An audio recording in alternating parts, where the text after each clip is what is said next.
بسم الله الحمد لله والصلاة والسلام على رسول الله وعلى آله وصحبه ومن والاه. اللهم علمنا ما ينفعنا وانفعنا بما علمتنا وزدنا علما إلى علمنا ولا حول ولا قوة إلا بالله. فإنشاءالله we'll continue with reading from the book al-Muwatta برواية أبي مصعب رحمه الله تعالى, the Muwatta of Imam Malik, who died in the year 179 after the Hijrah. And we're in the chapter ما ورد في وقت صلاة الجمعة, صح؟ ما ورد في وقت صلاة الجمعة, ما جاء في وقت صلاة الجمعة.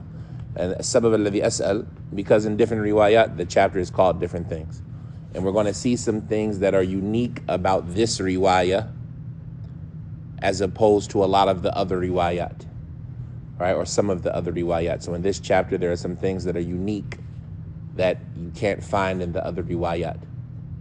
And so we covered last time the hadith of, or the athar of Malik, that he used to see a تنفيسة كنت أرى تنفيسة لعقيل بن أبي طالب تطرح يوم الجمعة إلى جدار المسجد الغربي,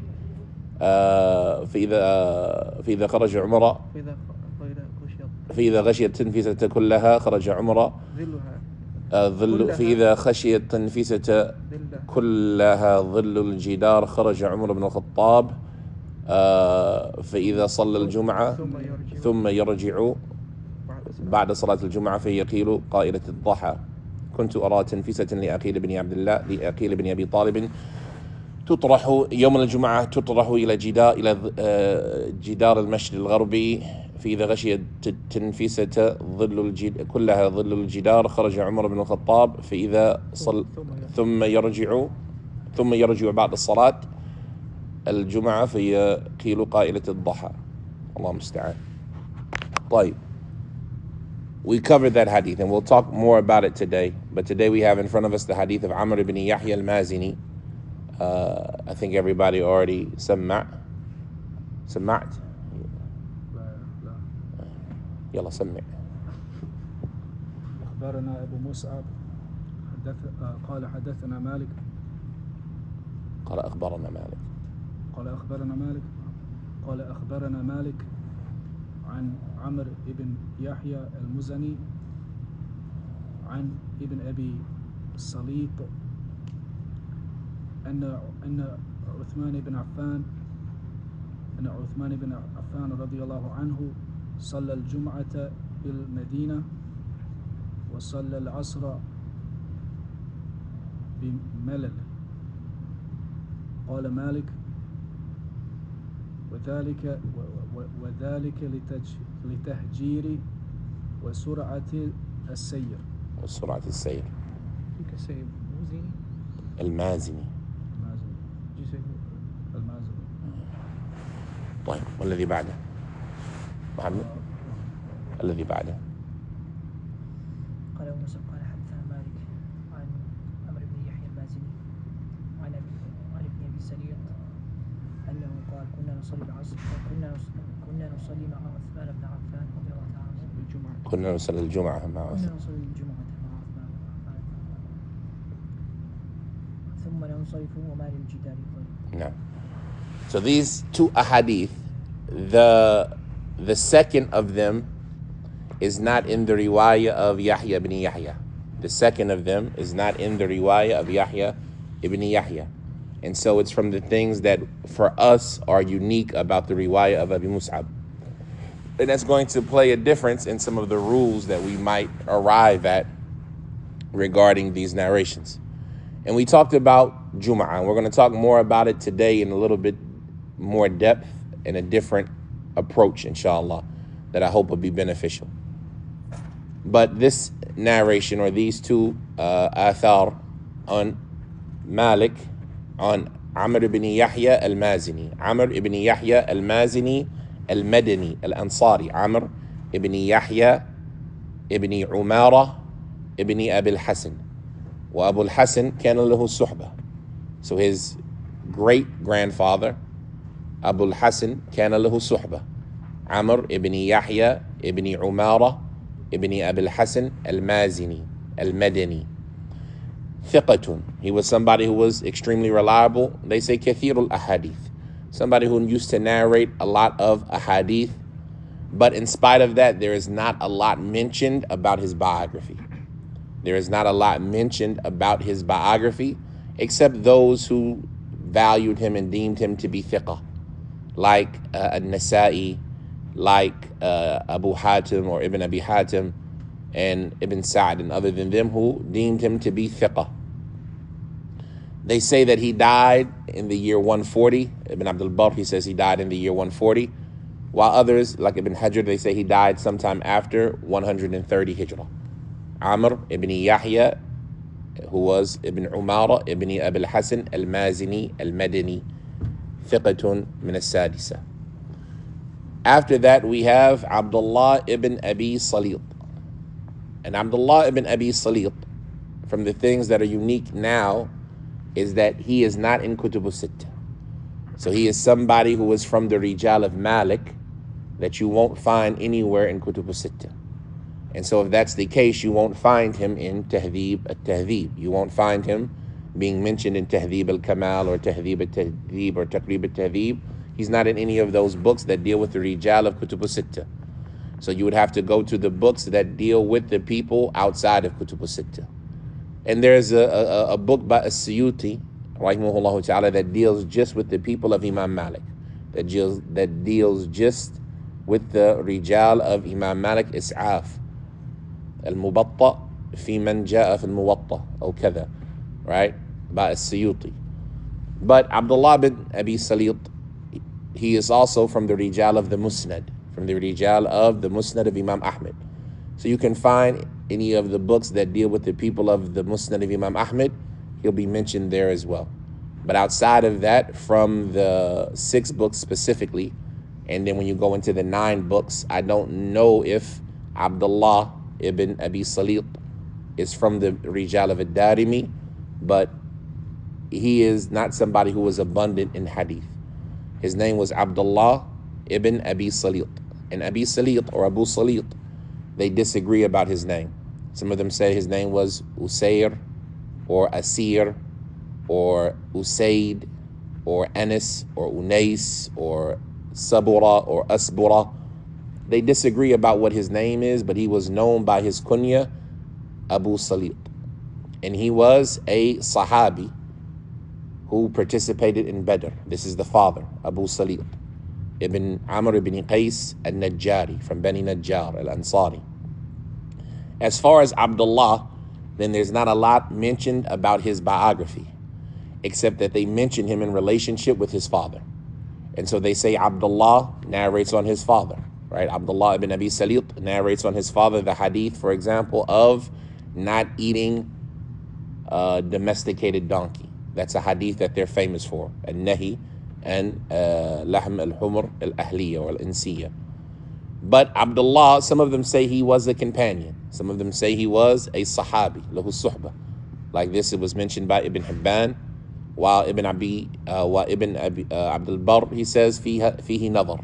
There is a little bit of criticism about that statement. In any situation, he's somebody that seems to be reliable, whether he is a Sahabi from the Sigar al-Sahaba, or if he is a Tabi'i from the Kibar of the Tabi'een, but somebody that is reliable. Tayyib, how do we know he's reliable? If we don't see anybody really directly stating he's thiqah. And if you say he's not a Sahabi, how do you know he's reliable? Can we verify if he took from, if Yahya took from him?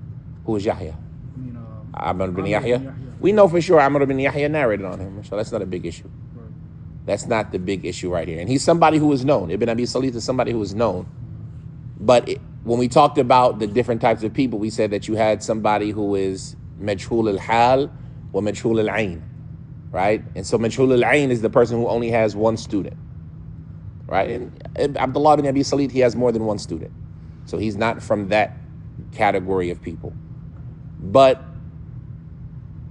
you'll be hard pressed to find somebody saying thiqatun salihul hadith hujjatun thabt, right?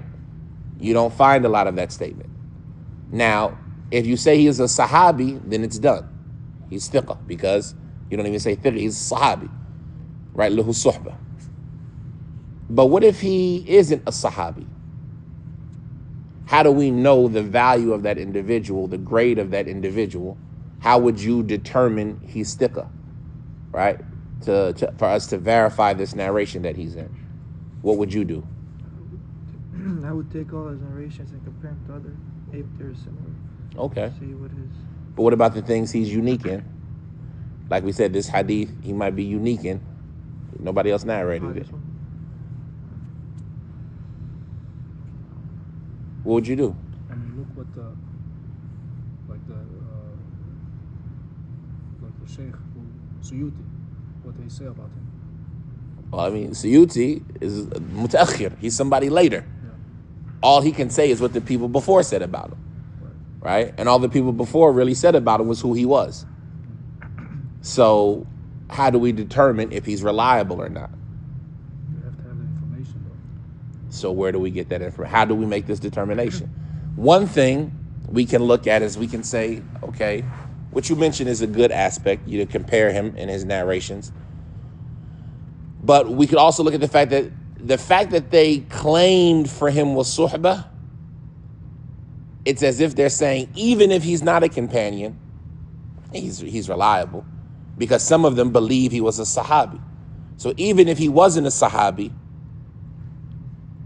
he's reliable. Does that make sense?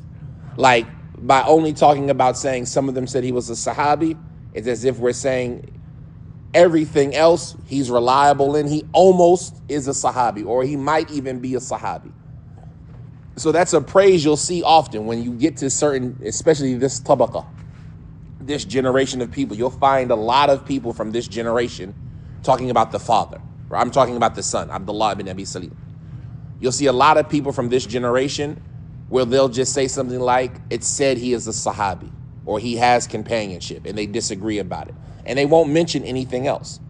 It's as if they're saying everything else, yes, he was good in, and he might even be a sahabi. And this is a lot of times due to how limited their narrations might be. Are we talking about Abu Salid? No, we're talking about Ibn Abi Salid. Abu Salid was the sahabi, Badri, okay. right? He fought in Badr and everything afterwards. But the son, Ibn Hibban, says he was a sahabi. While Ibn Abdul Barr, he says, that statement is a little bit weak. But you don't find anybody really going into detail praising him. And we said the person who's majhul al-hal is where there's nobody who directly praises him. You see what I'm saying? And so in this circumstance, we're like, well, maybe this person is unknown. But we say, no, the fact that they said, some of them said he has suhbah, is as if they're saying everything else about him is good. And you'll see this a lot. I'm trying to remember, I want to say it's in one of the relatives of Anas, Umar ibn Hafs, where it's a similar thing, where they say, اختلف في صحبته. They disagree about him being a companion. And that's all you find about him. But that is letting you know that, inshallah, this person is okay to take from. Even though there's not a lot of information about him, and there's not a lot of narrations about him, this is one of those people that we say, okay, you can take from, even though there's no direct statements of the scholars about his quality and his validity, except this. Another aspect that you can use, which is a little bit tougher to validate or to be accepted by some, is the fact that Imam Malik narrated on him. And if you guys remember, we said that Imam Malik, he only narrates on people that he thinks is thiqa, right? And so the fact that he is in the Muwatta is an aspect of praise from Imam Malik. You see what I'm saying? This is an aspect of praise from Imam Malik, because Imam Malik wouldn't narrate the hadith of anybody except those who were reliable.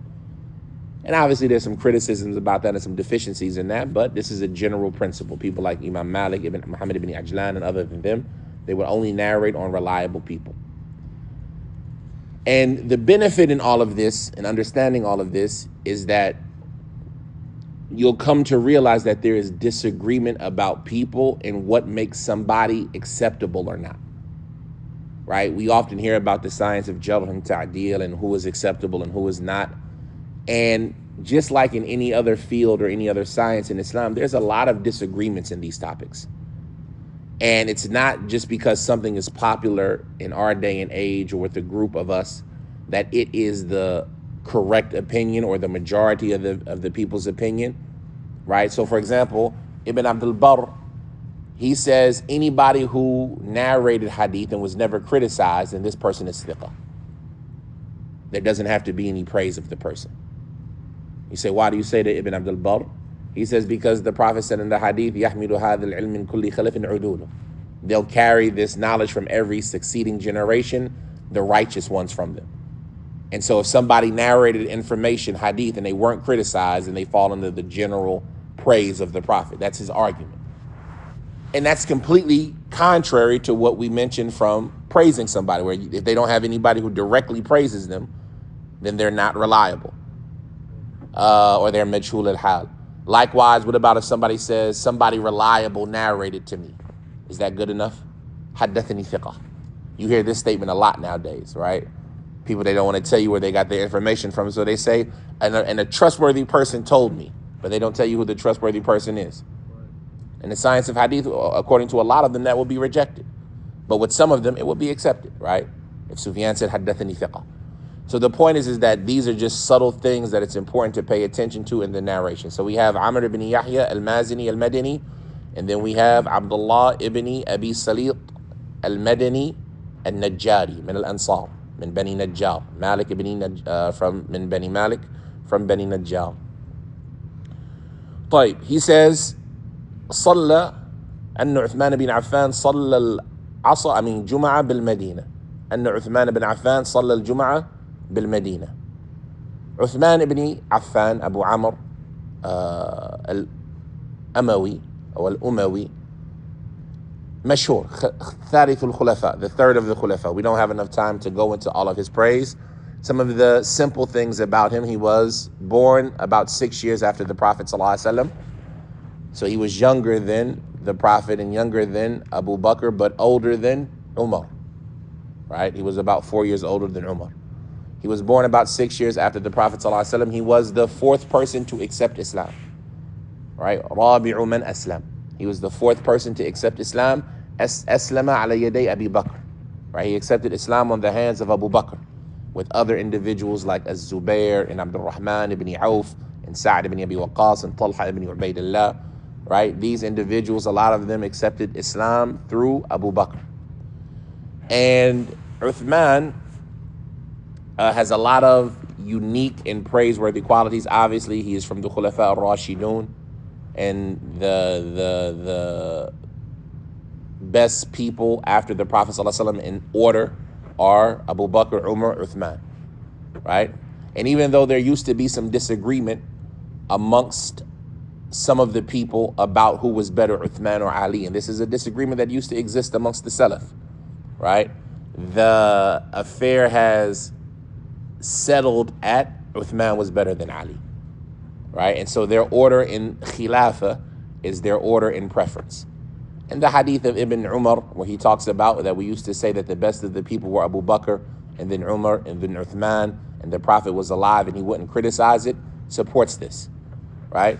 But from the things that are important to understand is that from the Salaf are those who disagreed about the order of them. Some of them used to say Ali was better from the Salaf, right? How do you know some of them used to say Ali was better?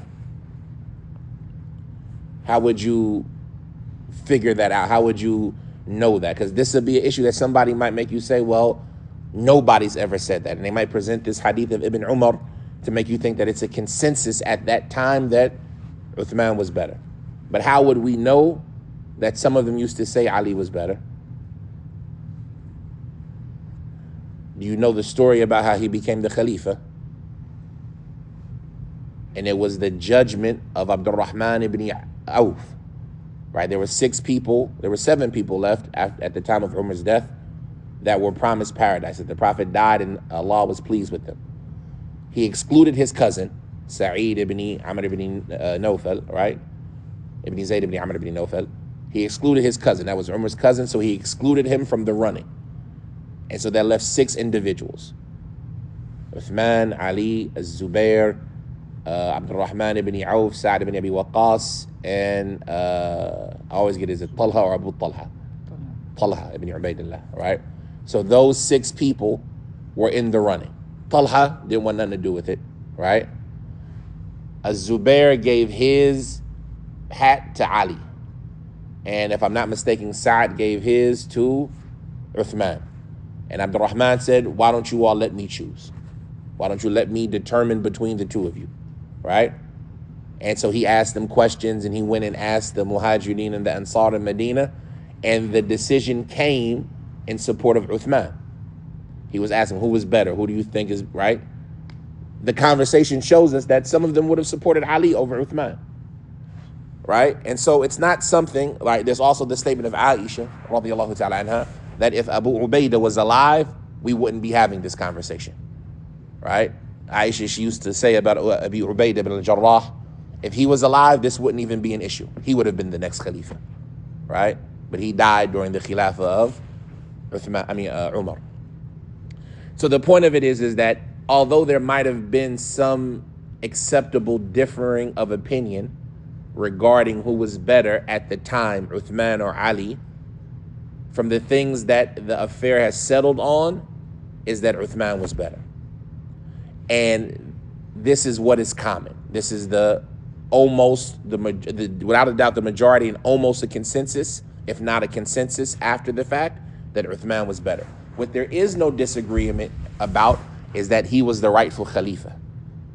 He was the rightful Khalifa at his time. Nobody betrayed anybody else or tricked anybody else or oppressed anybody else for him to be the ruler. And from the people that acknowledged his leadership was Ali, radiallahu ta'ala anhu, right? And even the children of Ali, like al-Hasan and al-Hussein, they were from those who defended Uthman in the Hasr, from those that were the guards and the protectors of Uthman during that time when he was surrounded in his home before he was executed, radiallahu ta'ala anhu, were al-Hasan and al-Hussein. From the things that a lot of people don't know about Uthman is that he was the Prophet's cousin, sallallahu alayhi wasallam. So his grandmother on his mother's side was the Prophet's aunt, one of the daughters of Abu Talib.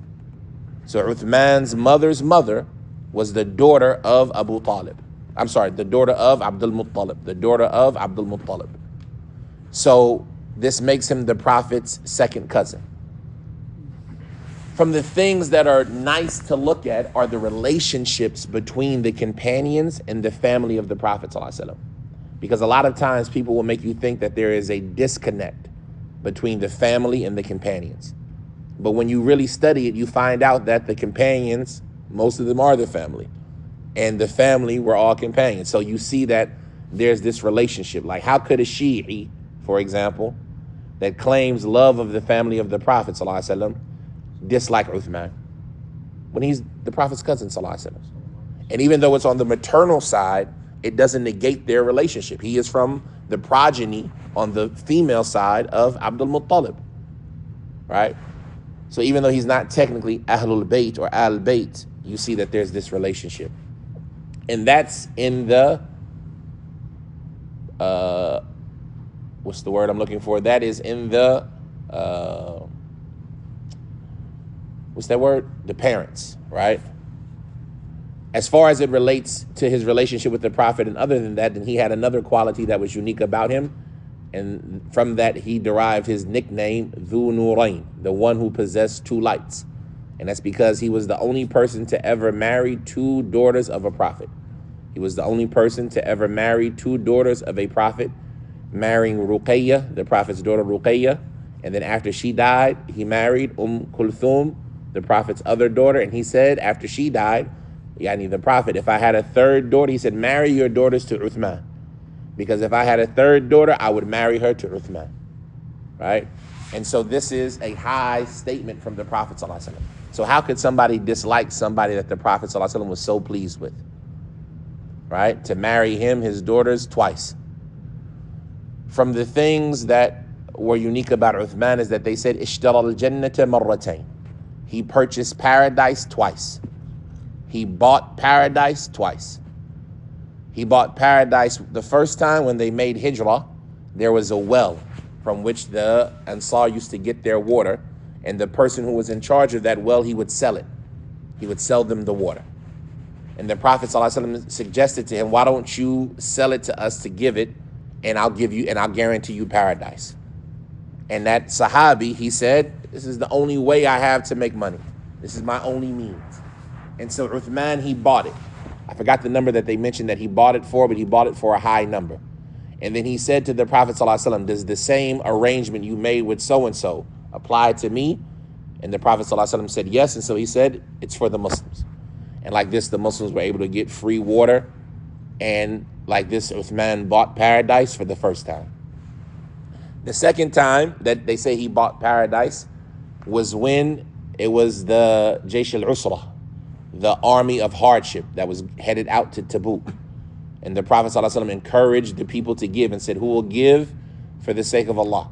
And so Uthman, he gave enough money to support 1/3 of the army, right? And during that time, you have to understand that there were thousands of Sahaba by this time. This is year 9, right? So there are thousands of Sahaba in Medina, and Uthman is supplying materials, horses, weaponry, gear for 1/3 of that army. To which the Prophet ﷺ, he said, "La yadurru Uthman ma fa'ala ba'd." It won't hurt Uthman whatever he does after today, right? And so these are some of the qualities, and like this, it's not a surprise that Uthman was from those 10 people who was promised paradise. He was killed, radiyallahu ta'ala anhu, in the year 35 after the Hijrah. He was killed in the year 35 after the Hijrah, after the protesters from Egypt and other places convened upon his house to force him to resign his leadership, to which he refused, but he also refused to fight them out of a dislike to spill the blood of the Muslims. And he also refused to leave Medina, all of this because of information that the Prophet had told him in secrecy, right? Meaning in secrecy, the Prophet gave him some information and he did not want to do anything against what the Prophet ﷺ advised him.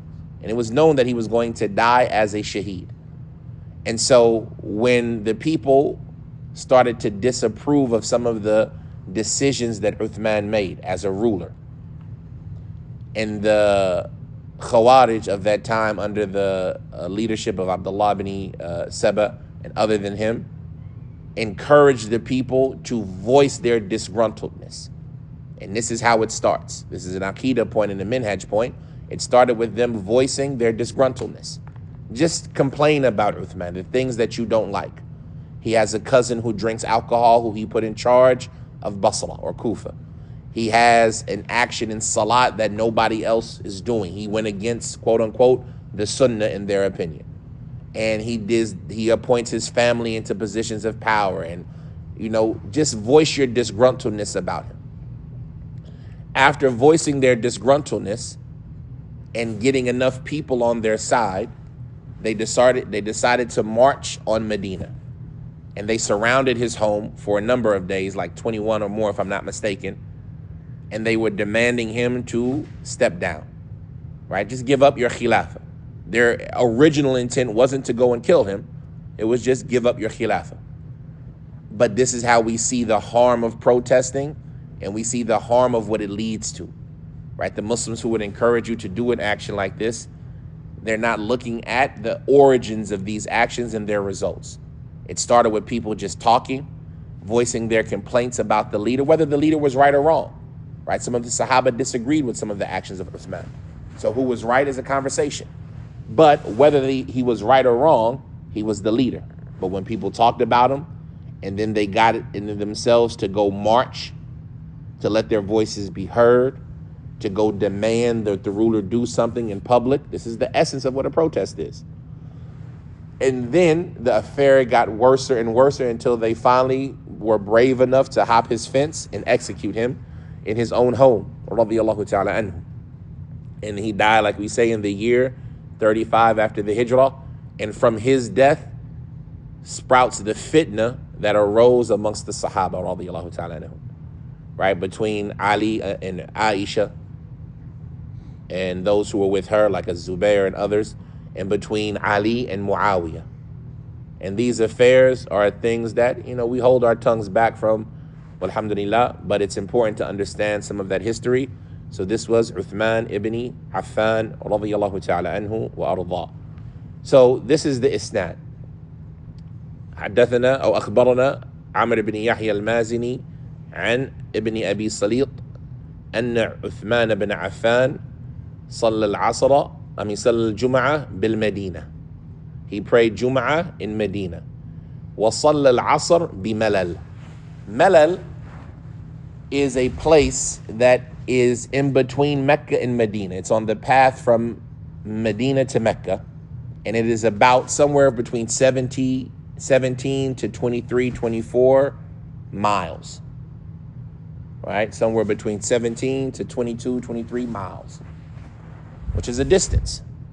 Right? Traveling today, that distance in a car, you're talking about 22 minutes, 23 minutes. Traveling that distance on foot or on horseback, how long would it take you? Does anybody remember what we said the average speed a human travels at? Just walking, like the average speed. These things are important to remember because they help you understand how this narration is relevant. What is the speed a person walks at? How many miles can you walk in an hour? 5. 5 is a lot. Yeah. We say about 3. The average person walks about 3 miles an hour, right? 2 to 3 miles an hour is the speed that the average person walks. So if we're talking about, let's just take the small number 18, right, to make it even. If you walk at 3 miles an hour at 18 miles, how many hours does it take? 6. It takes 6 hours. So if he was walking, it would take 6 hours. Let's look at our clock right now. Between Dhuhr and Maghrib is how many hours?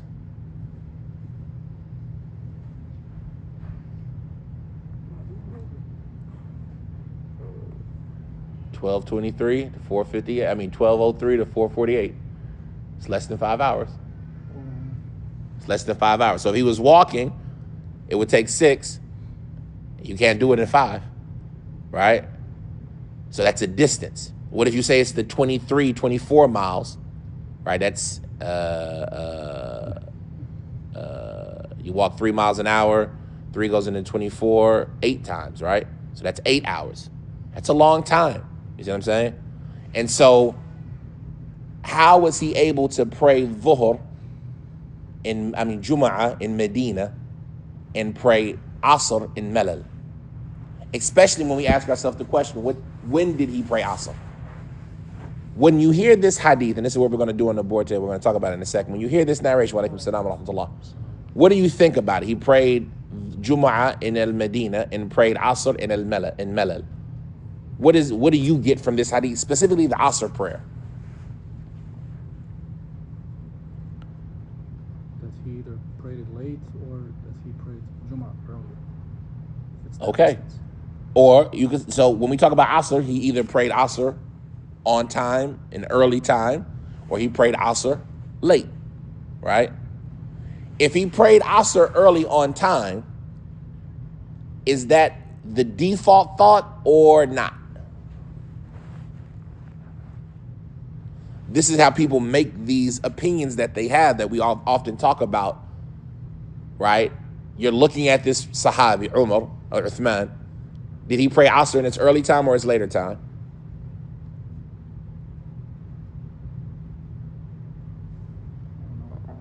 Uthman. Well, what would your default answer be? Later. Your default answer would be that the third best person ever prayed Asr at a later time? Why? Why would that be your default? Just because of the distance. Well, now you're, okay, that's fine. You can say that. But isn't it more likely that the Khalif, why not just pray at the right time? Travel? I don't know. He's traveling, okay, but why not pray at the right time? He could pray whenever he wants, right? Did he walk? Well, we'll get to that. He can pray whenever he wants, right? What does it seem more likely that he would do? Would he pray when the time came in? Let's imagine ourselves. We're traveling from here to 20, let's say something that's for us 5 hours is Chicago. Right, we use cars. We pray Jum'ah and we head to Chicago. And Asr comes in. What do we do? He's a traveler. So He's a traveler, no problem. Yeah. What do we do? What do you do? And I'm talking to you specifically. What do you do? I said the same. Right? He don't mess around. Hey, Akhi, we're going to pray. It's time for Asr. Right? Why do you do that? Get it in. Why? Why you want to pray so early? You're traveling. Probably easy that first time. You got to stop your traveling. He knows why he does it. He does it. This is something I know from my companion that this is his character. Why is it your character? Why do you want to pray so early when we're traveling? Isn't better? He believes it's better. Did Uthman believe it was better? Couldn't he stop on the way? So is the default thought that he would pray later in the time or earlier in the time? It could be argued both ways. You see what I'm saying? And so now we have the question, if he prayed earlier in the time, how did he pray Asr in Melal on time? Like this, Imam Malik gives his interpretation, but this statement of Imam Malik is just his what? His interpretation. ذَلِكَ لِلتَّهْجِيرِ وَسُرْعَةِ السَّيْرِ. Imam Malik holds the view that Uthman prayed Jum'ah after the time of Dhuhr had entered. And it is impossible, according to a large group of scholars, to make it from Medina to Melal in that amount of time, at the beginning time. But if your default assumption is he prayed Asr when it needed to be prayed in its earlier time, right? I mean, he got to Melal and the people were praying Asr, he was praying Asr, it was Asr time. How did he do that? Malik says, ذَلِكَ لِلتَّهْجِيرِ. At-tahjir comes from the word hajara, right? From the word hijrah. We all know hijrah. But at-tahjir specifically is related to the word hajira. And the hajira is the middle of the day after the sun has moved past the middle of the sky. Ba'd az-zawal. It's the middle of the day after the sun has moved past the middle of the sky. So it's what time? Dhuhr time. That is the hajira, Dhuhr time, right? It's after zawal. And it's called the hajira because what would the people do during that time? They would migrate away from the heat. They would go in their homes to get away from the heat. They would make the hijrah from the heat, and so they call that time of the day hajira. So when we talk about the hajira, we're talking about that hot part of the middle of the day, but it's after Dhuhr. It's after Dhuhr. The issue is, what does the word tahjir mean? Tahjir means to travel during that time. So to travel during what time? After Dhuhr. This is what you would assume. And this is what Imam Malik is saying, that he would pray so early after Dhuhr and then travel during that time, and he would travel fast. So was he walking? No. He was riding, right? And that's how he would reach Melal, because on foot you can't do it. Trotting on a horse, you can't do it. You got to be galloping, right? You have to be rushing. The heat is going to be tough. Heat is going to be tough, right? But that's what he did. He prayed early with Surat al-Sayr. And what he means by early is not before time, i.e. in the hajira. But we have another issue. And this is where the language and all of these things, because remember, even though Imam Malik is using this as a proof for something that he wants to prove, was he there for it? Are the words his? He is only narrating what he was told. And so you have to not look at his view of it as if it's the only view, but you have to look at the narration. At-tahjir can also mean traveling in that time, the hajira, and what's before it. Right? Traveling during that time and what's before it. Why do we say it can mean traveling in the time that's before it? Because the hadith of Abi Hurairah, when he talks about whoever goes to the masjid early, right? Whoever goes to the masjid in the first hour, then it's as if he's given a camel, right? Into the end of the narration. And he counts off those 6 hours from Fajr until Jum'ah when the Malaika roll up their scrolls. What is the word that Abu Hurairah uses? من هجر إلى المسجد في الساعة الأولى. Whoever goes during the hajira to the masjid in the first hour. But the first hour isn't the hajira, is it? And the second hour, and the third hour, and the fourth hour, and the fifth hour, and the sixth hour, when you finally get to the hajira, all of those hours before that, the narration of Abu Hurairah called that what?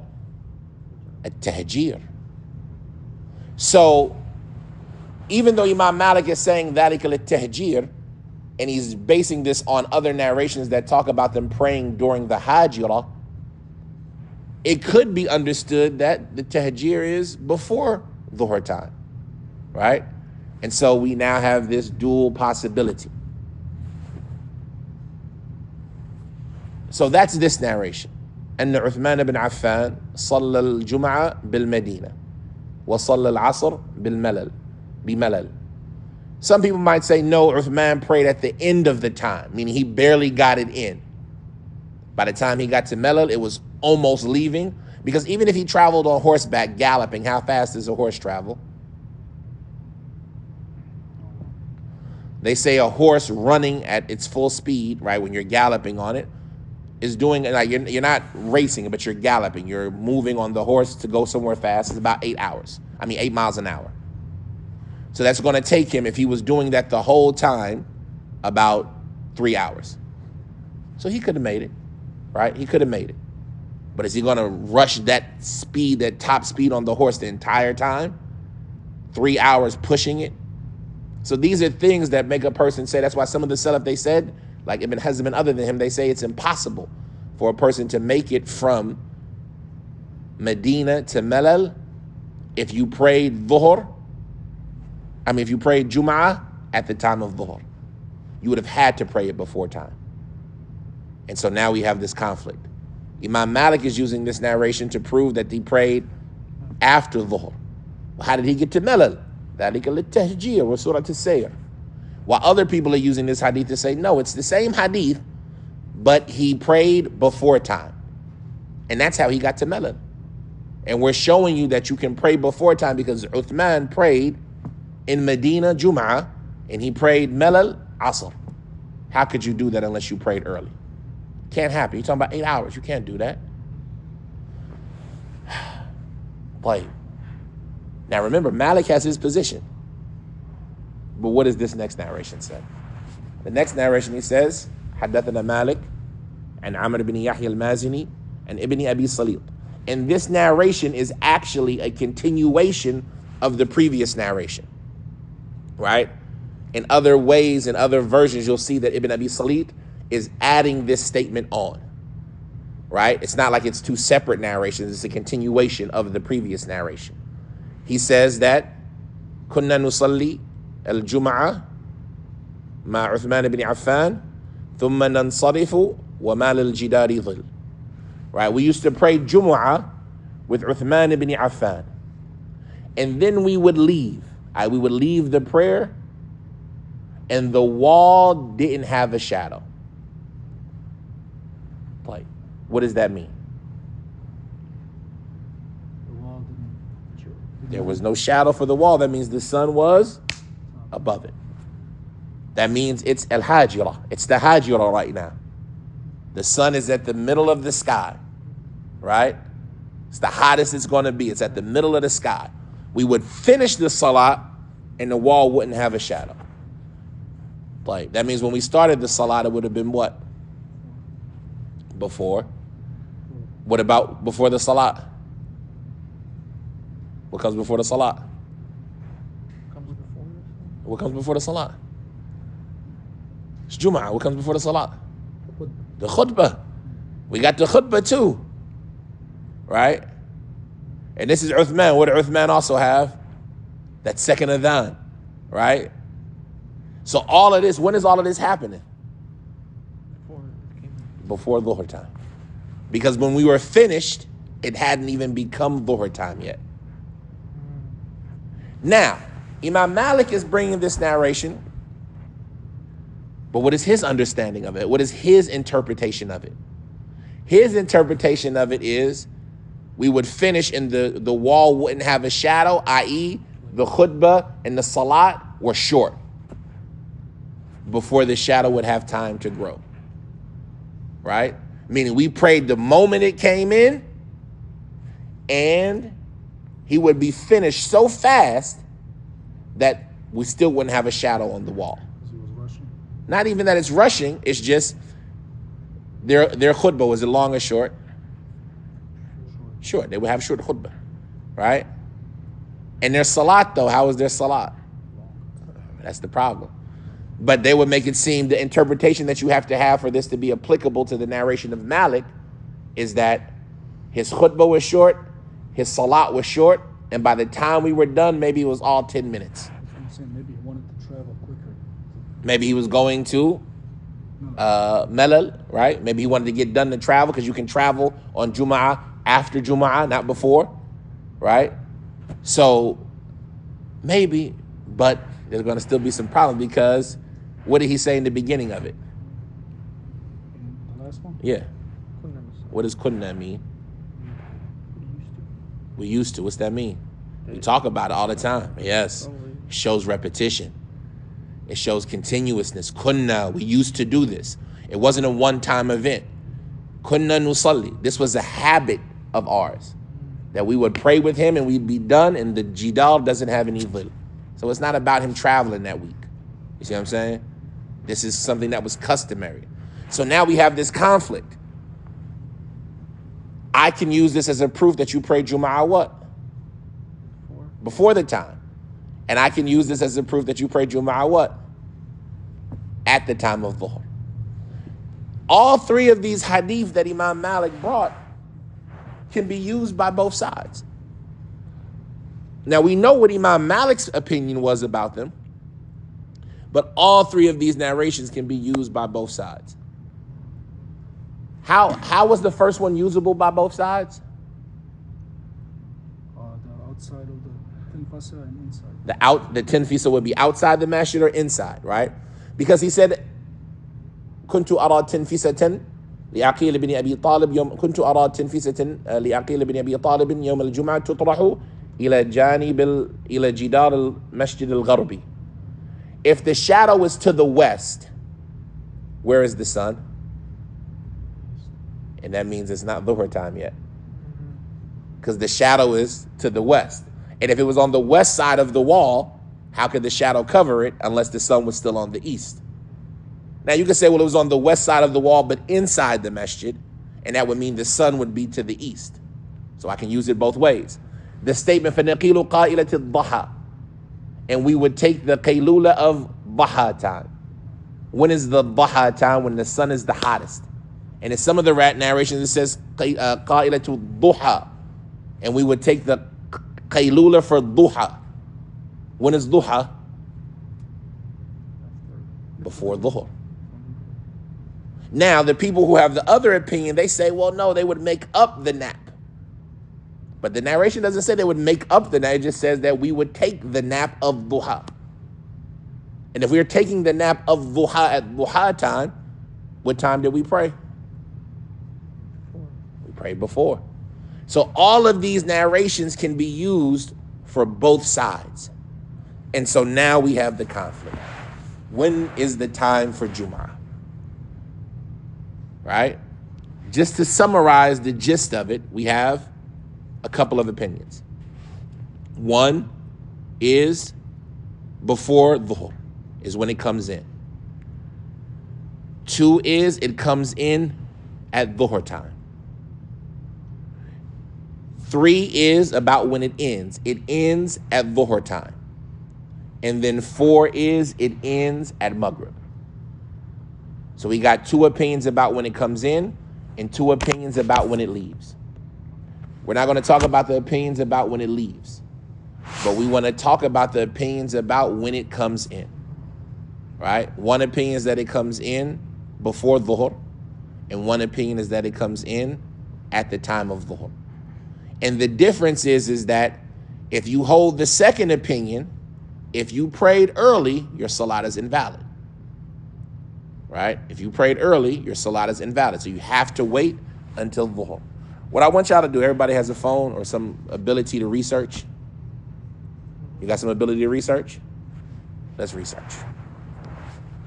We often talk about how we can't look at the hadith with our understanding. We have to look at the hadith with what the hadith says. So let's research. Bukhari, Muslim, Tirmidhi, Abu Dawood, Ibn Majah, Waqt al-Jum'ah. Bring the narrations that are in the hadith book.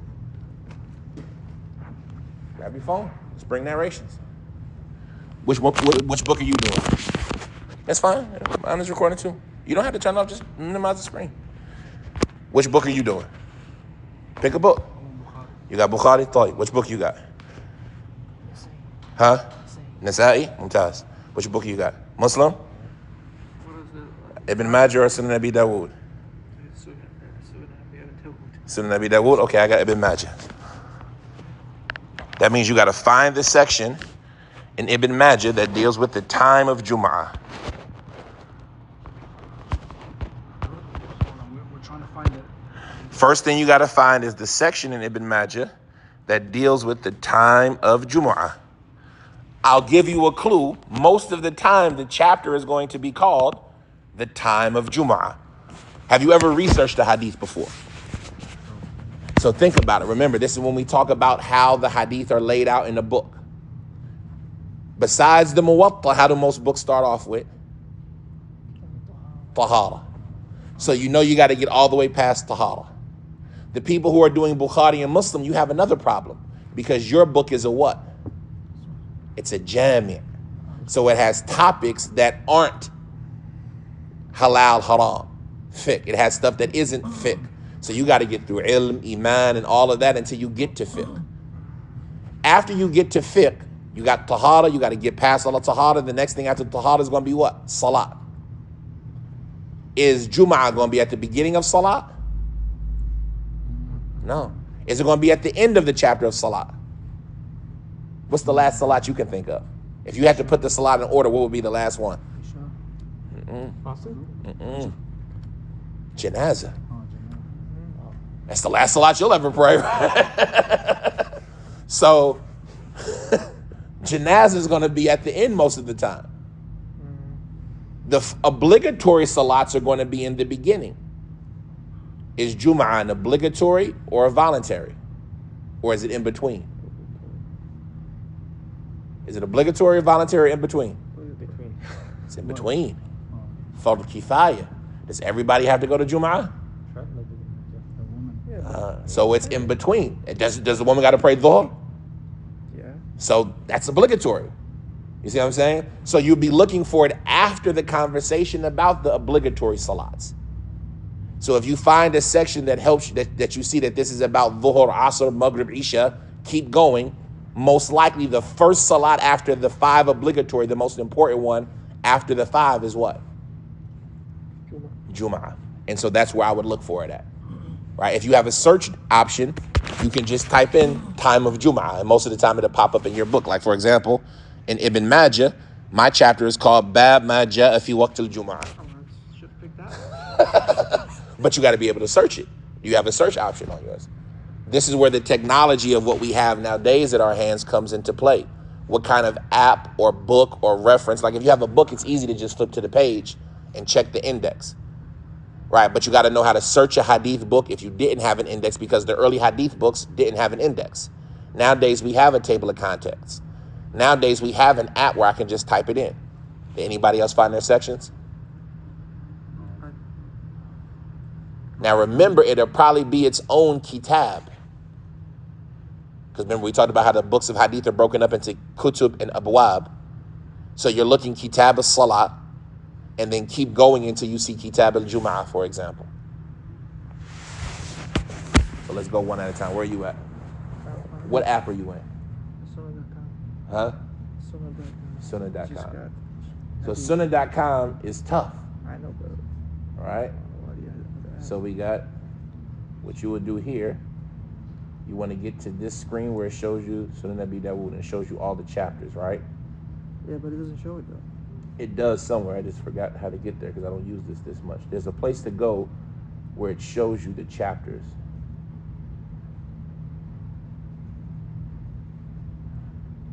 But you can also use a shortcut. It should be there's a place that it goes that it shows you the chapters. These are the chapters, right? There we go. Kitab, book of. There we But it go. doesn't show the Juma part. Okay, so you gotta look. Prayer, zakat. Kitab, salat, detailed injunctions about witr. Would Jum'ah be before witr or after witr? Think about it. Probably before. Yeah, why before? Because it's logical. Exactly, and witr is sunnah. So I know which is the most important sunnah prayer. Kitab, prostration while reciting the Quran. That's part of the salat. Detailed injunctions about Ramadan. That's tarawih. Voluntary prayers. No. Kitab, detailed rules about the journey. That wouldn't be for Jum'ah. Kitab al-istisqa. That's a in-between salat. Kitab al-salat. Kitab al-tahara. So the one thing I would look at before moving off of that, because now I got a place, sometimes did they put it somewhere else? Right? Fara'id and janaiz, oaths and vows. Okay, so it's going to be in here. So if I had to start in here, I would start with The last hadith from there. detailed rulings about Kitab al-Salat, right? And I would go to the end. So now instead of doing that, I would go here, the book of rain. Can I go back? And see, that's why this app to me isn't no good, because I just can't go back to the last page. What you can do though is you can type in a hadith that you know, or type in Jum'ah. I got the evidence. You found your, because there's going to be a ton of evidence that we're about to research. I have simple hadith is going to. No, you don't. No, you don't. But we need the chapter. What is your chapter? باب وقت الجمعة إذا زالت الشمس. That's Bukhari, right? No. That's what Bukhari made his opinion on. Is there any what about the chapter before it? باب من أين تأتي الجمعة وعلى من تجب. So we know that your chapter, the next chapter, is where we need to be for our proof. What's the chapter after it? باب إذا اشتد الحر يوم الجمعة. Okay, that might be important. What about the chapter after it? باب المشي إلى الجمعة. Okay, we don't need that one for what we're doing right now, right? Did you find anything yet? Not yet. What book are you using? What app are you using? Sunnah.com. That means y'all got to step your app game up, right? Because Sunnah.com is good if you know the hadith. If you want to type in it by words, type in the word Jum'ah. Like right here, it gives you the book reference and the hadith. Yeah, that's all nice. But now how do you find, because I don't need a hadith. I need the chapter. I need the whole section. What hadith? What book are you using? Nisai, I found it. You found the chapter? What's your chapter? كتاب الجمعة وقت الجمعة. Mumtaz. So you got your chapter, right? So let's start with Bukhari while you two are still looking. Don't stop looking. What's your first narration? Mine. No, we're starting with Bukhari. I have something before it. It says وكذلك يروي عن عمرو وعلي النعمان ابن بشير وعمر ابن حريث رضي الله عنه تعالى عنه. Okay, say it again. So Bukhari is saying, and this is what they call in Bukhari a what? A ta'liq. Is Bukhari giving you his chain? No. Is he telling you the hadith? This what Yeah, I the words you mentioned just here, read. That Bukhari it's wrote not a that. hadith, no. Huh? He's saying it. He's saying they said it. Yeah, Did Bukhari meet them? should have. Yeah. Bukhari should have met the Sahaba? Oh, the Sahaba. No. He's telling you the Sahaba said something. Right. How Bukhari know? Did he mention a chain? Maybe somewhere else. Nah, we don't deal in maybes in Islam. Did he mention a chain? Not in here. Exactly. So what do we call that? Ta'liq. Ta'liq. You have to know if you're going to study Bukhari, Ta'liqat al-Bukhari. What do we know about the Ta'liqat of Bukhari? That he mentioned it, but If he said it for sure, he's saying it's sahih. If he said it not for sure, it could be either way. Did he say they did it, or did he say it was said they did it? no, he said they did it. So he's telling you that. I'm not mentioning the chain because this statement doesn't meet my criteria. It's not good enough to be in my book. My book is only the most authentic stuff. And it's only the most authentic hadith. These people aren't the Prophet ﷺ, so these aren't hadith, so I'm not going to put it in my book. But this opinion of mine that I have, what's Bukhari's opinion?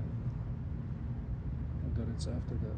Read the chapter title. Say it again so they can get it. باب وقت الجمعة إذا زالت الشمس. The time for Jum'ah is when the sun passes. Right. That's my opinion. That's my chapter. I'm going to prove this. What am I going to use to prove it? Before I give you my proof, let me tell you who I'm following. And like this, it was the opinion of who? عمر وعلي. Who? Umar. عمر نعم sorry. عمر وعلي Ali. ونعمان ابن Nu'man ibn Bashir. وعمر ابن حريث Amr ibn Hurayth. رضي الله عنه. Right? Who did he not mention? Who did he not mention from people that we already know have a narration in this regard? أنس بن مالك.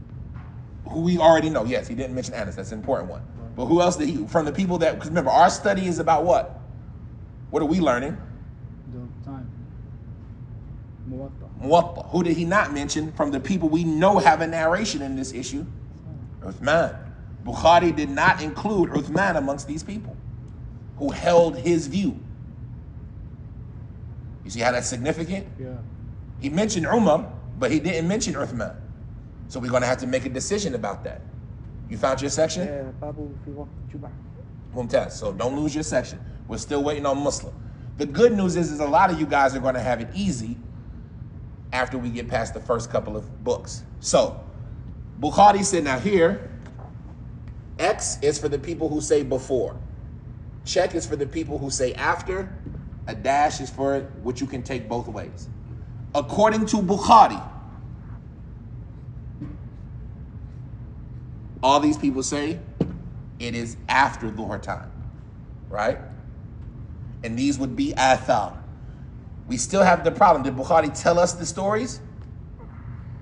Did Bukhari tell us what they said, what happened, what were the events? What they said no. He just told us that in his opinion, they had his opinion. So we still need to figure out where he got his. So you see, like there's still work that needs to be done. Just because Bukhari said these people said it, it doesn't mean that their proof couldn't be like, for example, what was the narration on Umar? إذا زالت الشمس. إذا زالت الشمس. كنت أرى تنفيسة لعقيل ibn Abi Talib, right? Can't that hadith be both ways? No. But Bukhari said, no, Umar has our opinion. And we're going to see some of this, right? So now, what's the hadith that Bukhari mentions? Hadith. You want to check? Oh, keep going. So you said, like this, it was said what? Do you want me to say that whole I want you chain? to just read Bukhari. What do you say? 861 No, hadith. لا خلي هذا like Bukhari said وكذلك قال عمر وعلي ونعمان بن بشير وعمر بن حريث. رضي الله عنهم Uh-huh. تعالى. Keep going. Okay. حدثنا عبدان. Don't worry about it. It's not. So we're not studying this from the aspect of isnad right now. That will be something we would need to do, because imagine this as if you have to make a determination. When is Jum'ah?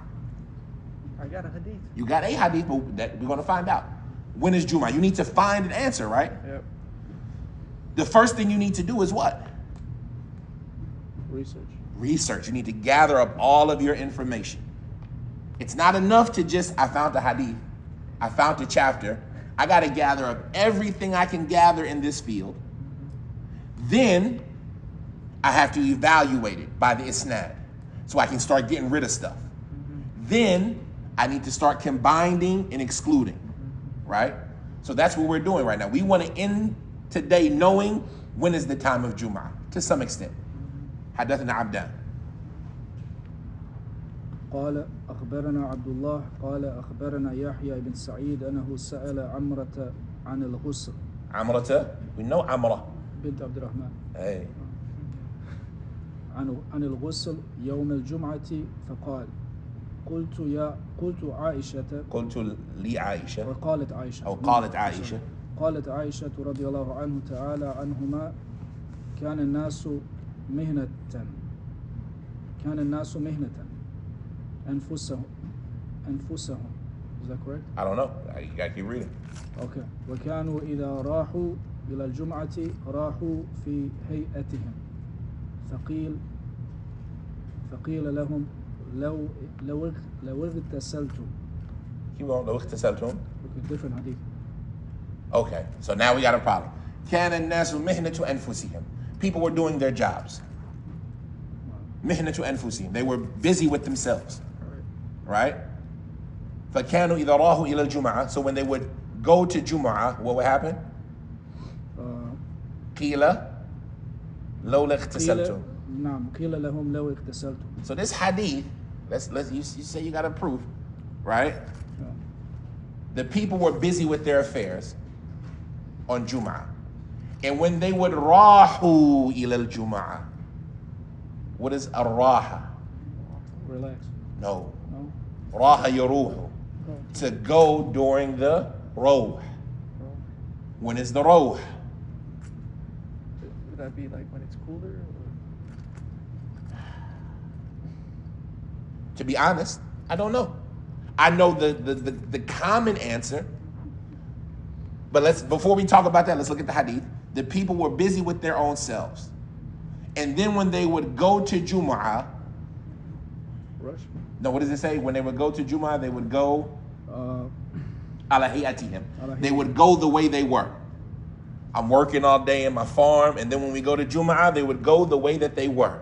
And so it was said to them, why don't you guys bathe first? What does that prove? Take a bath on Jumu'ah? That's not our topic. It's not the topic. How is this hadith of, you said this is Bukhari, the first hadith that Jumu'ah is after Dhuhr time.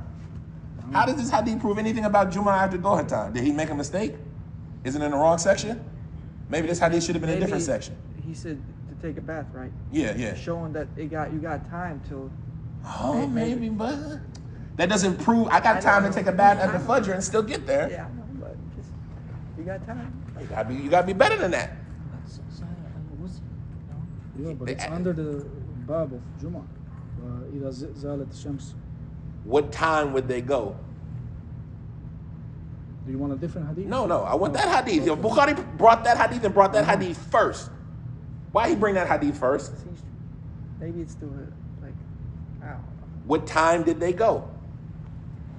فَإِذَا رَاحُوا. Before. You got to know what the word rahu means. Yeah, we gotta know that. What's that word mean? I thought it was like relax.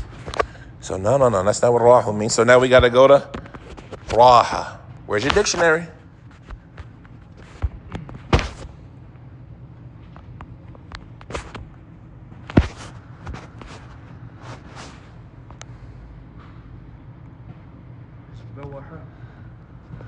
You tell me.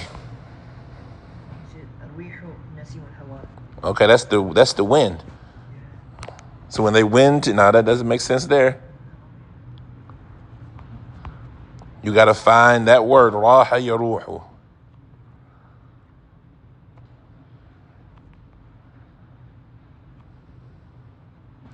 For example, and this is why I love this religion, right? If you're in Lisan al-Arab, ar-roh, bardu nasim ar-rih. It's the coldness that you feel from the wind. And in the hadith of Aisha, radiyallahu ta'ala anha, the people used to relax from the people used to live in al-Aliyah. Where's al-Aliyah? Now we know al-Aliyah. Y'all forgot Aliyah already? Salat al-Asr.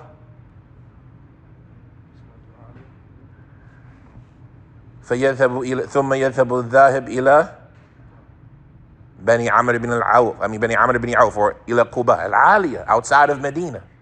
Right? She said the people used to live in al-Aliyah. So they would come to Jum'ah and they were dirty. فإذا أصابتهم الروح سطعت أرواحهم فيتأذى به الناس. So when the wind would throw the dirt up on them, or when the wind would pass by them, when they came to Jum'ah dirty, it would bother the people. And so they were commanded to bathe. That is the arroh, right? So one of the versions of hadith of Aisha is like that. But he says arroh with a fatha is the smell that you get from the wind. So that's not that, but it's just showing you that that's a different narration of Aisha. Arroh. فإذا راحوا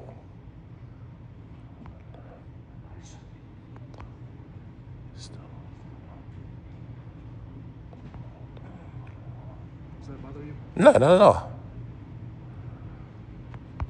I'm trying to find a simple explanation, because you could always just do the simple thing and just, you have to know when is the time of Ruh, right? And this is where we say, alhamdulillah, Allah made education for us so much easy. Should we look at Sahih Bukhari? Sharh? Yeah, but Allah made things easier for you. Meta waqt al-Ruh.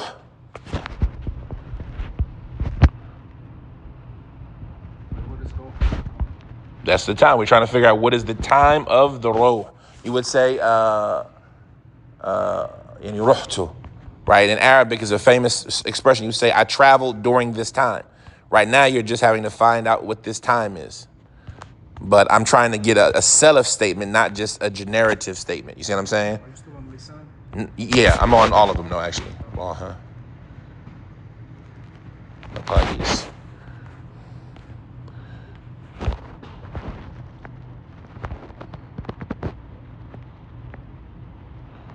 Al-Rawah, al-Ashi. There we go. That's what I was looking for. Al-Rawah is al-Ashi. Like, when is Ashi? We just had a hadith about this last bab, man. Hadith man, or athar man. ما أدركت الناس إلا وهم يصلون الظهر بالعشي. أثر من؟ أثر أنس بن مالك. لا. لا. القاسم بن محمد. قاسم بن محمد. نعم. So he says ما أدركت الناس إلا وهم يصلون الظهر بالعشي. When is Ashi? When do we say Ashi was? From Dhuhr until Maghrib, right? And so here in Maqayis al-Lugha, he says Ar-Rawah, which is that time period, is al-Ashi. And it is called that because the blowing of the wind during that time.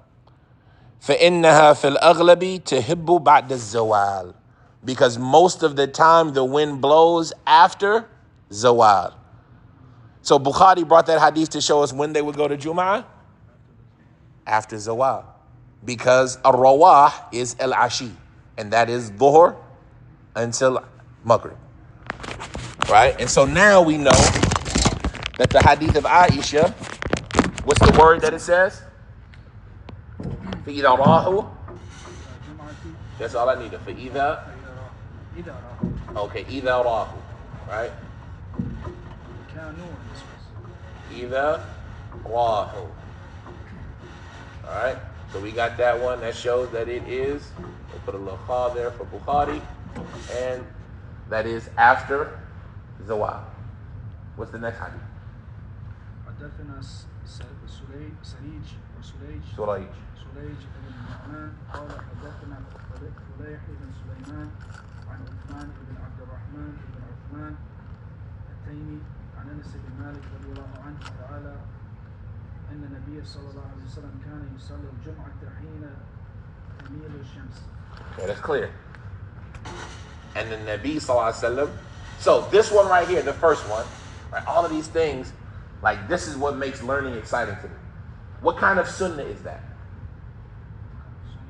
Because the first one said, كان الناس مهنة أنفسهم فإذا راهوا إلى الجمعة راهوا على هيئتهم. That's not a hadith. Is it? Or is it not? What kind of hadith is it? Somebody else, think. Mustafa, Muhammad, what kind of hadith is that? I was busy. When the people would go to Jum'ah, they would be, before the كان الناس مهنة أنفسهم. The people were busy with themselves. فإذا راهوا إلى الجمعة راهوا على هيئتهم. Where's the hadith in that? It ain't had nothing to do about the Prophet. What? Is that people in Yeah. Medina? It's too far away. What people? Sahaba. They did an action. What did the Prophet say?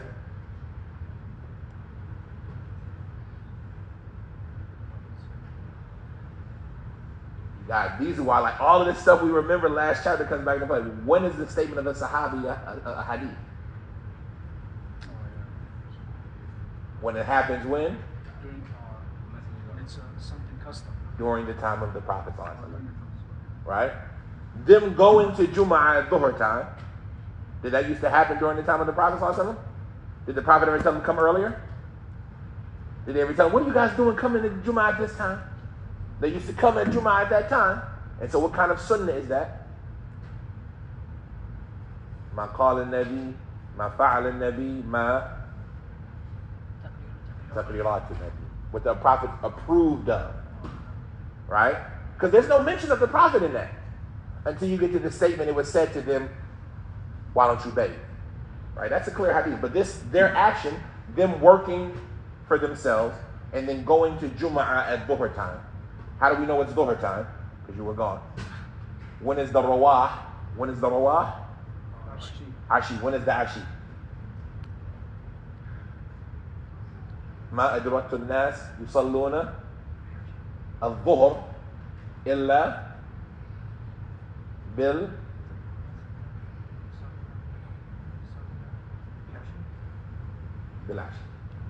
without the L, بعشي. ما أدركت الناس يصلون الظهر إلا بعشي. Right? Hadith Qasim ibn Muhammad. So we know that the Rawah is Ashi, and Ashi is Dhuhr until Asr. The point is that this is a hadith because it's taqreer. That's why Bukhari brought it. Right? You got to remember, if Bukhari brought it, he's telling you it's a hadith. So we see that this is a hadith even though there's no mention of the Prophet in it, sallallahu alaihi wasallam. Why? Because it happened during his time and he approved of it. Next narration, you said what? That the Prophet sallallahu alaihi wasallam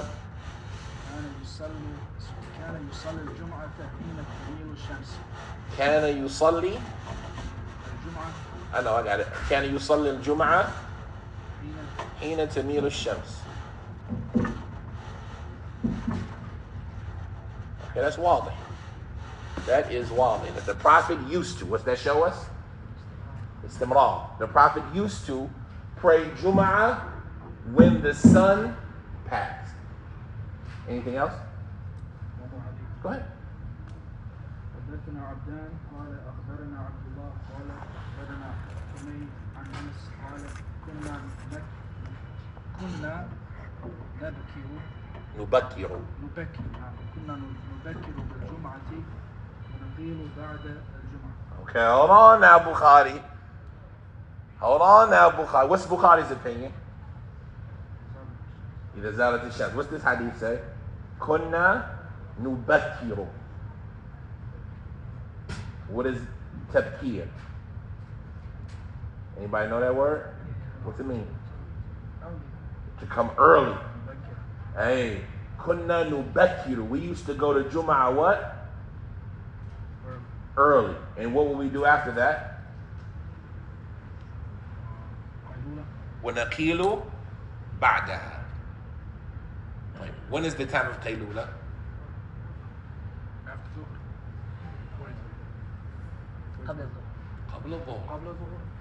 Well, that's the disagreement. But the reality is that the Qaylula is before Dhuhr. Because why do they take the Qaylula? Because of the severe heat. And they would nap until it got what? Cooler.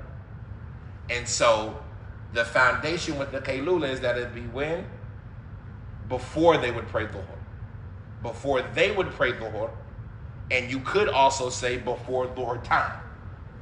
Meaning they would take the Qaylula in the Hajira when it's the middle of the day. Right? And so now Bukhari says, and this is who? What Sahabi was this?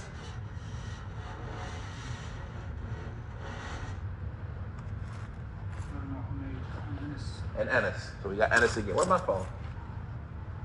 Oh, it's right there. Anas. So we got Anas again. Okay, this is going to be important. This is really important, this one. Nubakiru. What does it say? Kunna nubakiru? Kunna nubakiru bil Jum'ah. Subhanallah. Wa nakhilu ba'daha. Oh, sorry. Okay, kunna nubakiru bil Jum'ah. We used to pray Jum'ah early. We used to. What's that show? Constant. Pray Jum'ah early. What's that mean?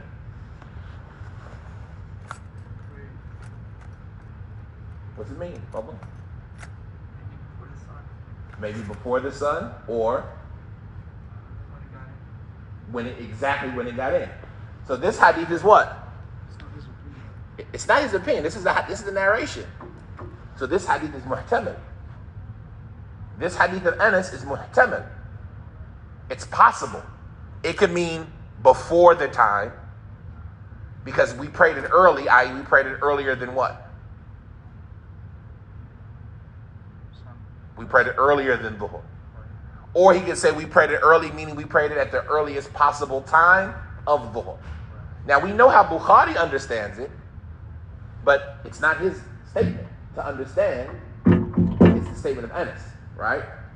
So we have to look at how do we understand what Anas might have meant by it. So, can I say something? Go ahead. See, even the statement, the other side of the Hanabila, they can use this. That's my point. That's why I say it's possible. Because they said we prayed early, before. But they said else. But my question is, how will we understand what Anas meant? Who understood it? So now we got to look and see what Anas said. Look whose name isn't over here from the people that Bukhari said agree with him. Anas ain't on there. So we need to find out, does Anas have an opinion? And if Anas has an opinion,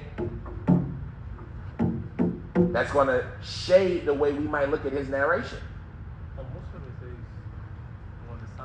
Hold on. We can't get to Muslim yet. We got to make sure we're done with Bukhari. We done with Bukhari? Okay, go ahead, Muslim.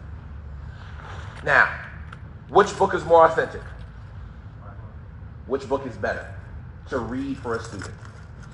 Muslim. Why? Between the two. Why?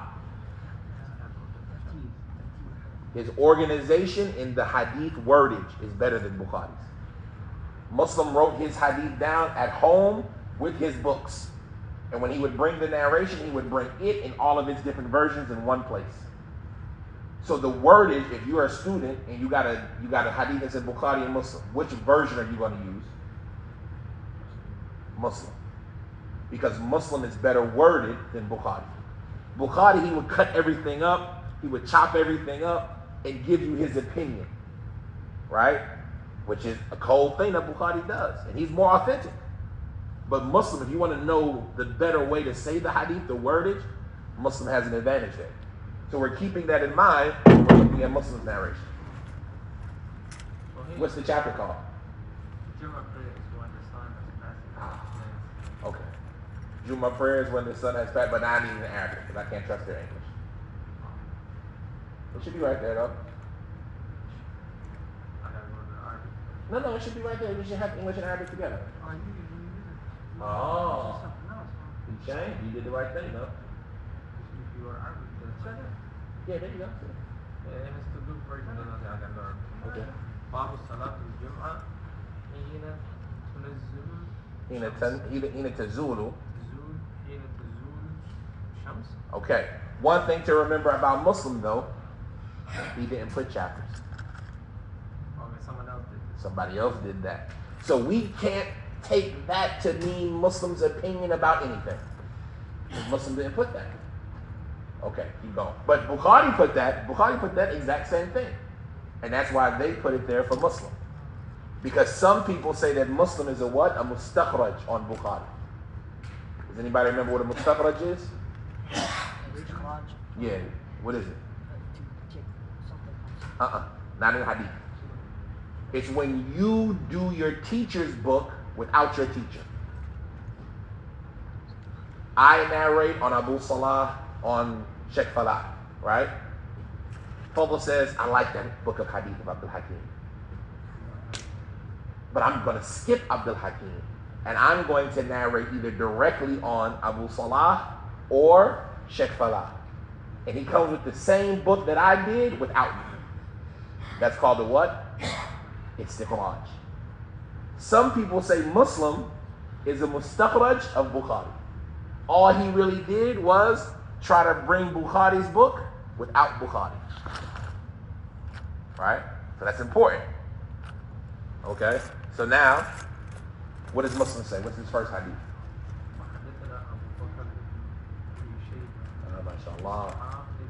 Where do you think he got this hadith from Abu Bakr ibn Abi Shaybah from?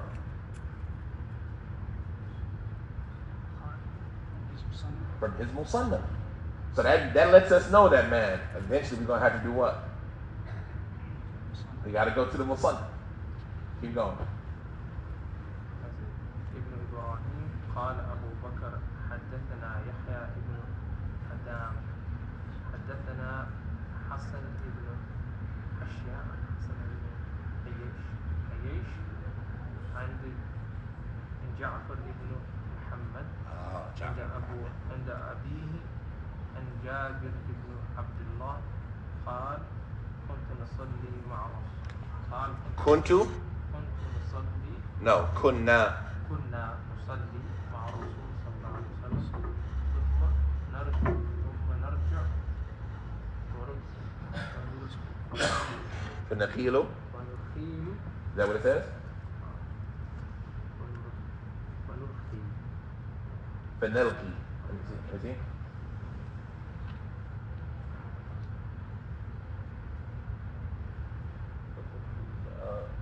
No. ثم نرجع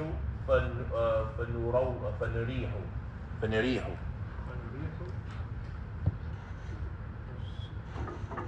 نواضحنا. قال حسن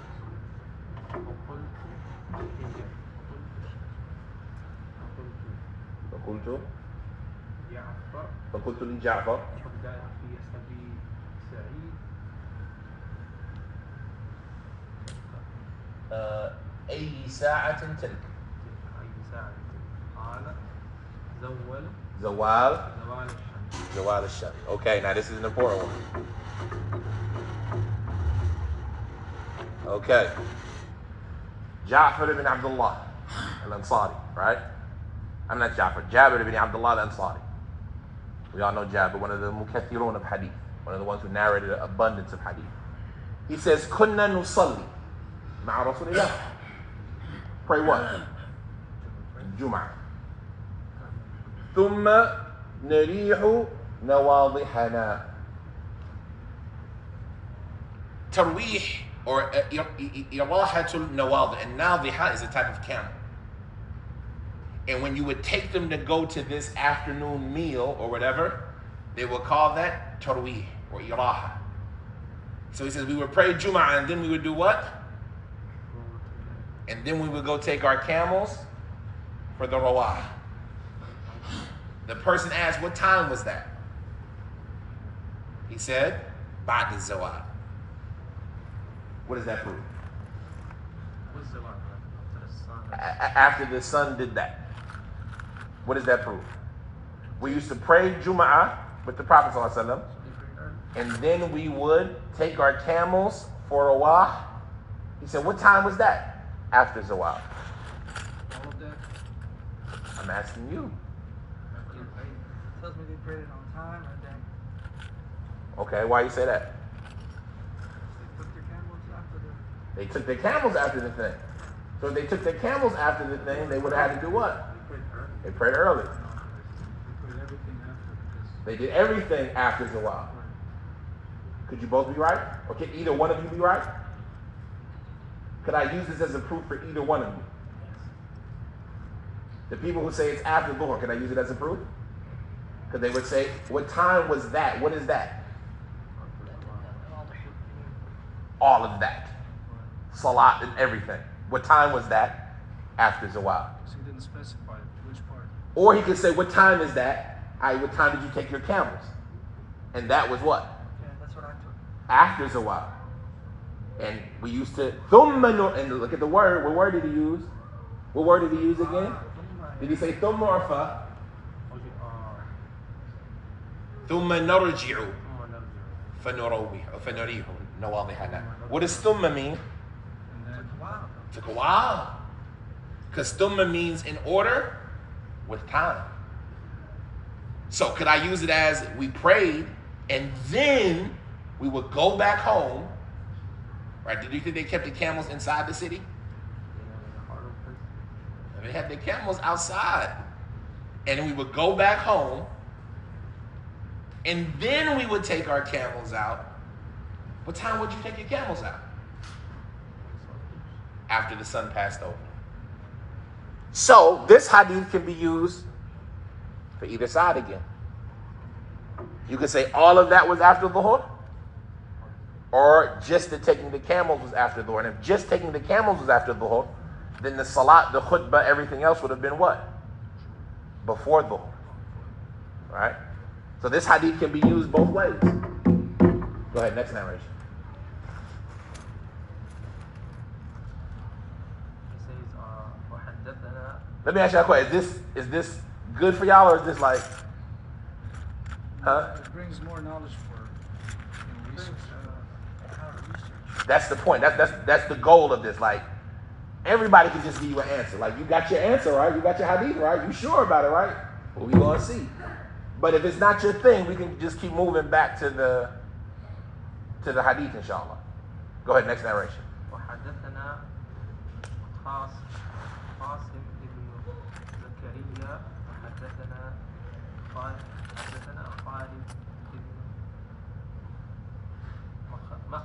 مخلد.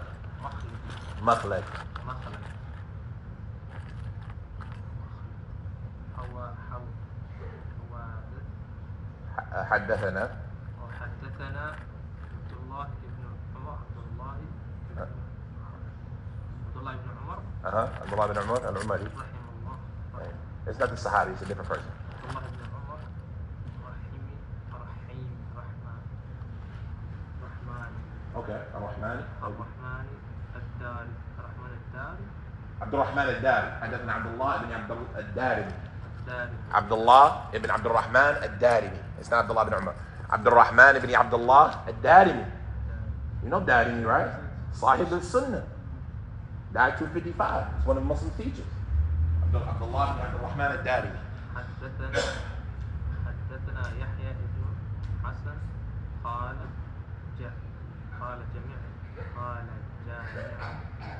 جميع. جميع. قالوا جميعا. All of them said. So he gave you a couple of different isnads, and they all said what?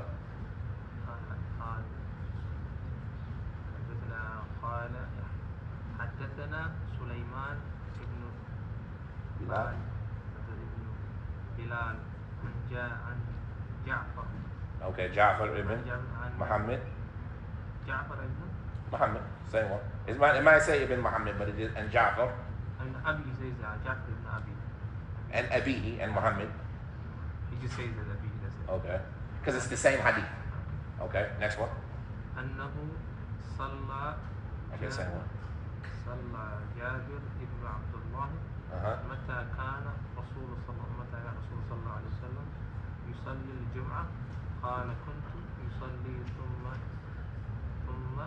نذهب إلى جمعنا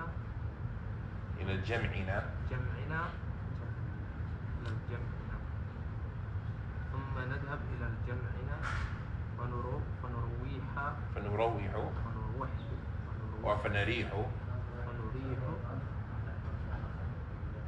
زادت عبد الله في حدثنا في حديثه حين تزول الشمس يعني النواضح. So that narration, if I'm not mistaken, let me see it though, because I'll make sure. The words of it says that the person asked, right, Muhammad, Abu Ja'far, Muhammad ibn Ali, ibn Hussein, ibn Ali, right? That's Ja'far al-Baqir and Muhammad al-Sadiq, right? He says that he asked Jabir, radiallahu ta'ala anhu, when did the Messenger of Allah sallallahu alaihi wasallam used to pray Jumu'ah? He said he used to pray, and then, thumma, we would go out to our camels, jimalina. We would go out to our camels, فنريحها, and we would take them out for this rawaha. And Abdullah Darimi, he added in his hadith, and that was when the sun had passed. Huh? All right, so it gives you a little bit more understanding. It's the same narration, but just a little different word. The next narration, he says, we'll skip the isnad, and Sahel, right, Sahel ibn Suhail, he said, ما كنا نقيل. Now this is in a different narration. Tell me this one. ما كنا نقيل ولا نتغدى إلا بعد الجمعة. وزاد ابن حجر في عهد رسول الله. Sahal ibn Suhail, Sahabi, he said, we used to not take the Qaylula, nor will we eat lunch until after Jumu'ah. And in one of the narrations of Ibn Hujr, he added the addition during the time of the Prophet ﷺ. So that shows continuousness. What's that proof? Sahal, we would only take our naps and we would only eat our lunch after Jumu'ah.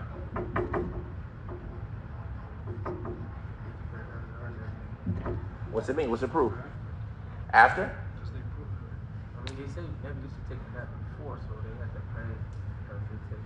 So this is another one of those hadith where it can be used for both sides. Because Qaylula is what time? Before Dhuhr. But they would take their Qaylula after Jumu'ah. And they would take their lunch. When do you eat lunch? Dhuhr, after Dhuhr. When would they eat their lunch? After Jumu'ah. And so that shows that they would pray early and then they would take Qaylula on time. And they would take their lunch on time. Allahu Akbar, Allahu Akbar. Allahu Akbar, Allahu Akbar. Allahu Akbar, Allahu Akbar. Ashhadu an la ilaha illallah. Ashhadu an la ilaha illallah. Ashhadu anna Muhammadan Rasulullah. Ashhadu anna Muhammadan Rasulullah.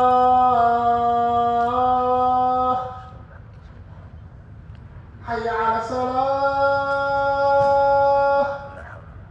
Hayya ala salah.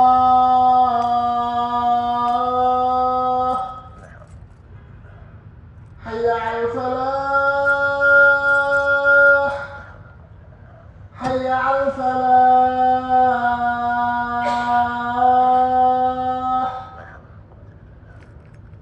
Allahu Akbar, Allahu Akbar. Allahu Akbar, Allahu Akbar. La ilaha illallah. La ilaha illallah. Allah.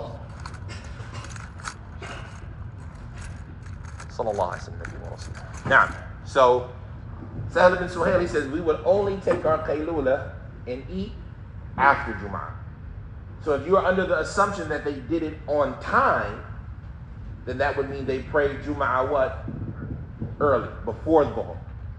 And if you're saying like the Maliki said, for example, in the hadith of Umar, or the story of Umar, that they would go, ثُمَّ نَقِيلُ قَائِلَةِ الضَّحَى, i.e. was a makeup for the nap that they missed because they were busy going to Jumu'ah, you would say that, okay, no, this hadith is applying, or this hadith is applying to the fact that they would make up their nap. So could it be taken both ways? So we got a hadith that can go both ways again. What's the next one? We still in Bukhari and Muslim. Play, because we're not going to have a lot of time. I want to get as much as possible. Me personally, I would prefer to continue this to tomorrow just to finish one hadith, right? We're finished with this chapter to try to see it. This is how you have to do research every time, right? But before we continue to go, I want to save this for later, but I want you to just think. So far, what proof do you have? Before or after? You don't have any. You have both, so you don't have any.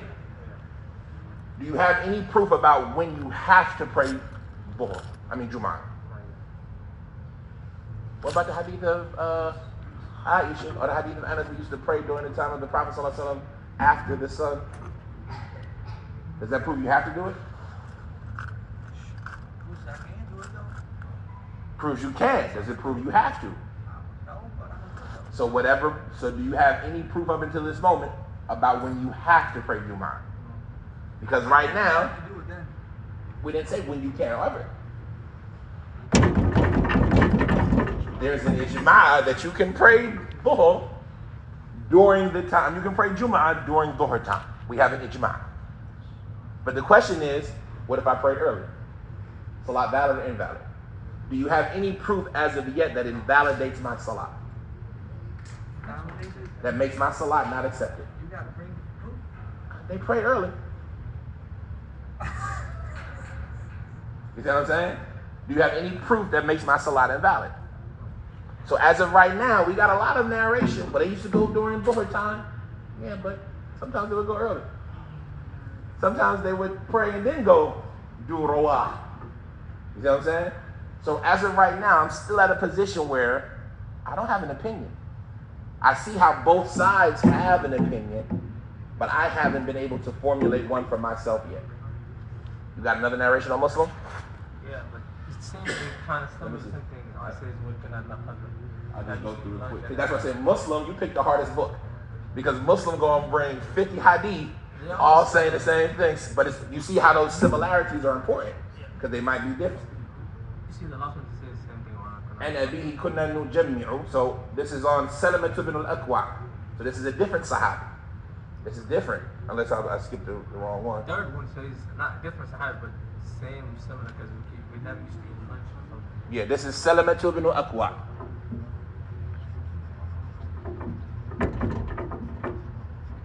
So now we got Aisha, Anas, Jabir, a lot of different versions of Jabir, Sahal ibn Suhayl. Now we got Salamat ibn al-Aqwa. He says, Kunna nujammi'u. Kunna nujammi'u. We used to make Jum'ah. At-Tajmi' Salat al-Jum'ah. Ma'a Rasulillah sallallahu alayhi wa sallam. Either zalat al-shams. Khalas. Either, this marker is done. Zalat al-shams. We used to make Jum'ah with the Messenger sallallahu alayhi wa sallam. Either zalat al-shams. Thumma natatabbi'u al-fayl. And then we would go look for shadows. Why are they looking for shadows? But why are they looking for shadows?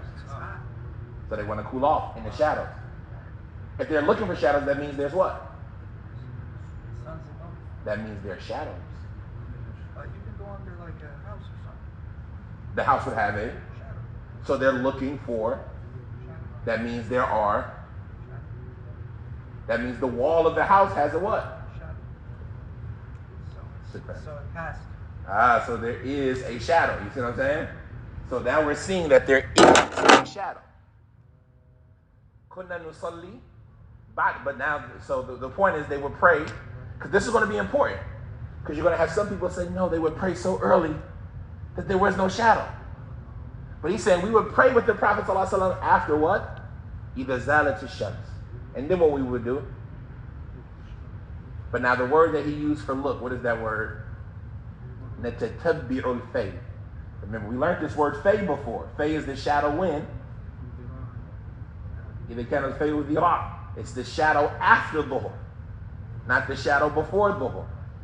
So we know that they're looking for the shadow after dhuhr, but how are they looking for it? Natatabbi'u.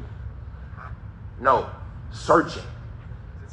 No, not necessarily. They're looking for shadows because they want to cool off in the shadow, but why are they searching for them? Because they're shadows. Because they're not necessarily easy to find. Right? Because we're looking for them. Man, you got a shadow here? I say, I need a shadow. Why you ain't got? No, it's not. No, we need a shadow. Oh, look at that tree over there. That should be some shade over there. Natatabbi'u al-fay. So this one shows us that it shows us two things. They would pray after the sun passed, but it also shows us that there would be shadows. Right? Would there be shadows? But it also shows us that maybe the shadows aren't that big or aren't that easy to find. You see what I'm saying? But this is a clear proof that they would pray after dhuhr. The next one, a Muslim. Salamat ibn al-Aqwa, again, the same narration, different isnad. He says, كنا نصلي مع رسول الله صلى الله عليه وسلم الجمعة فنرجع. Look at the difference. We would pray Jum'ah with the Prophet صلى الله عليه وسلم فنرجع. The hadith of Jabir, ثم. This one is فنرجع. What's that show? Right after. فنرجع ما نجد للحيطان فيئا نستظل فيه. We would not find any shade for the walls to hide under them or to get some shadow under them. This one is the same narration but a different wordage of it. What's it mean now? We would pray, and then right after we would pray, we could not what? We couldn't find any shadow. What does that mean? Huh? They were looking for shadows, but couldn't find. Why couldn't they find any shadows? No. You're not looking for shade. You're not looking for a shadow when it's cloudy. Why couldn't they find any shadows? Because the sun is still right above, which means that what time is it? It's a little bit early. That's why we had to look for it in the last narration. That's how early we pray. So even though it's clear that, but that's why that last narration becomes important. Because he clearly stated in the last narration that it was when? إِذَا زَالَتِ الشَّمْسِ. And so we know that it was either zalat al-shams, but ma fi dhil. There might not be a fade, right? So it's after the sun moved, but there's no fade. That's an important hadith, because he's telling you in Medina that even after the sun passed over Dhuhr time, it's still hard to find the shadow, right? Still hard to find the shadow. Like, how to go to the next chapter? Is that the end of it? How to go to the next chapter? But I think that's the end of it. Yeah, this is the one that you gotta go. What's the next chapter called? It don't matter. Khalas, that's enough for Muslim. Abu Dawud. You said you found the hadith of all hadith. Because Amr told us the same thing. He said, I got the proof right here. But his hadith, Bukhari didn't really help us out that much. It just shows you that I can. It doesn't show that I have to. And Anas also told me that he would pray early with the Prophet ﷺ all the time. Give me the chain. You're fast, right?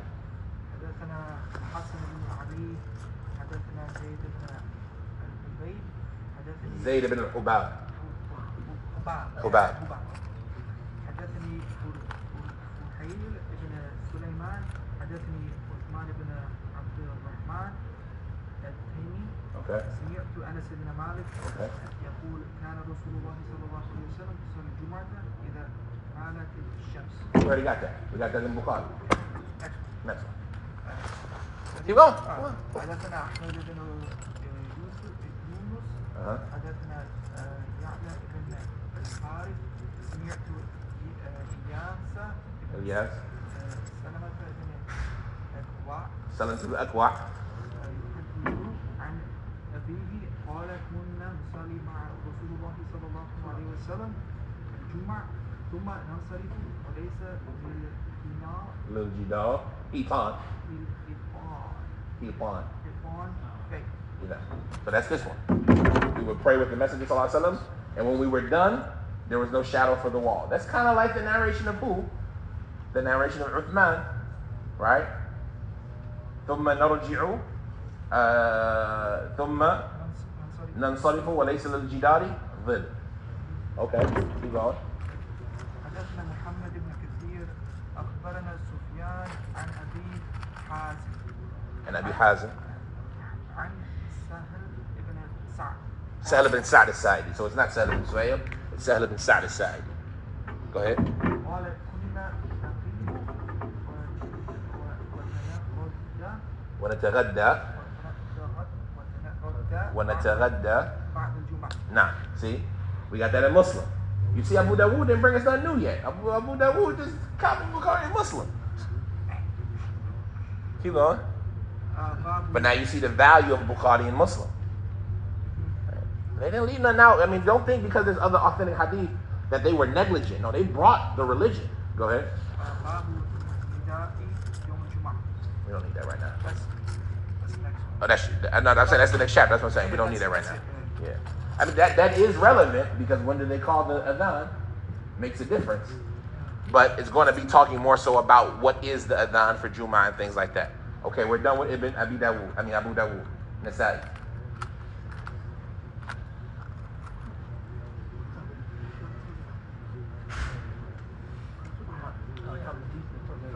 Yeah, first hadith. What's the bab? So, Nasa'i, Bukhari told us Waqtul Jum'ah and he told us what it was. Right? Muslim didn't bring anything. What did Abu Dawud say? Just the time of Jum'ah. He didn't tell us what it is. Right? He's not telling us what it is. Nasa'i's not telling us what it is. Bukhari's the only one, and that's why they say Bukhari was a what? Mujtahid. He had his own madhab. He told you the answer. Everybody else is just, hey, these are the hadith about this topic. You're not going to get me to tell you the answer. Right? So Bukhari, he was bold enough to say, this is the right time. Everybody else was, this is what was narrated about the time. Go ahead. SubhanAllah. Qutayba and Malik and Ammihi. On Sumay? Okay, on Sumay. Okay. أن رسول الله صلى الله عليه وسلم قال من اغتسل يوم الجمعة غسل الجنابة ثم راح فكأنما قرب. Oh, this is my hadith. بدنة. Yeah. So this is Abu Hurairah, right? راح بدنة. Keep going. ومن راح في الساعة الثانية 1, 2, فكأنما 3, 4. Keep going. 5. فكأنما قرب بقرة ومن راح في الساعة الثالثة فكأنما قرب كبشا ومن راح في الساعة الرابعة فكأنما قرب دجاجة ومن راح في الساعة الخامسة فكأنما قرب بيضة فإذا خرج الإمام حضرت الملائكة يستمعون الذكر. What does that prove? Hadith of Abu Hurairah. It's kind of like the hadith of Aisha, but completely different. من اغتسل يوم الجمعة غسل الجنابة. Whoever takes a ghusl on the day of Jum'ah, the ghusl of janaba. When do you have to take the ghusl on the day of Jum'ah? The day of Jum'ah. When is the day of Jum'ah? Fajr. Right, the ghusl on the day of Jum'ah has to be after Fajr. من اغتسل يوم الجمعة غسل الجنابة. Right? You know this ikhtilaf, but the point is. And then does what? ثم راح. Raha is what? To go during the rawah. But it can also mean to go at any time, like this hadith. And we said in some of the versions of this hadith, he says, ثُمَّ هَجَّرَ, which is the same as raha, but it can mean to go at any time, because obviously they're going to Jum'ah before what? Before Dhuhr. How many hours before Dhuhr? At least 6. Fajr and Dhuhr is at what time? If Fajr is 12 o'clock, Dhuhr is at what time? Or so let's say Fajr is at 6 o'clock. Because Fajr was at 4 o'clock, right? But if we count Fajr as the beginning of the day, that means Maghrib is 12 o'clock, right? Because the day had 24 hours. So if Fajr is Sa'a Wahida, Maghrib is Sa'a 12, right? What would the middle of the day be? 6. So whoever goes in the first hour, it's as if he's given a camel. It's the first hour. You got your Jum'ah in the first hour. Whoever goes in the second hour, it's as if he's given a what? Baqarah, a cow. Camels are better than cows. Whoever goes in the third hour, it's as if he's given a what? Kebsh. Whoever goes in the fourth hour, it's as if he's given a what? Dajaja. Kebsha is a sheep or a goat, right? A ram. Kebsha. Whoever goes in the 5th hour, it's as if he's given an egg. The 5th hour is an egg. Does he say anything else in that narration? Close. No 6. No 6th hour in that narration. And then when the imam comes out. When did the imam come out? The 5th hour. That's the end. The imam came out and what?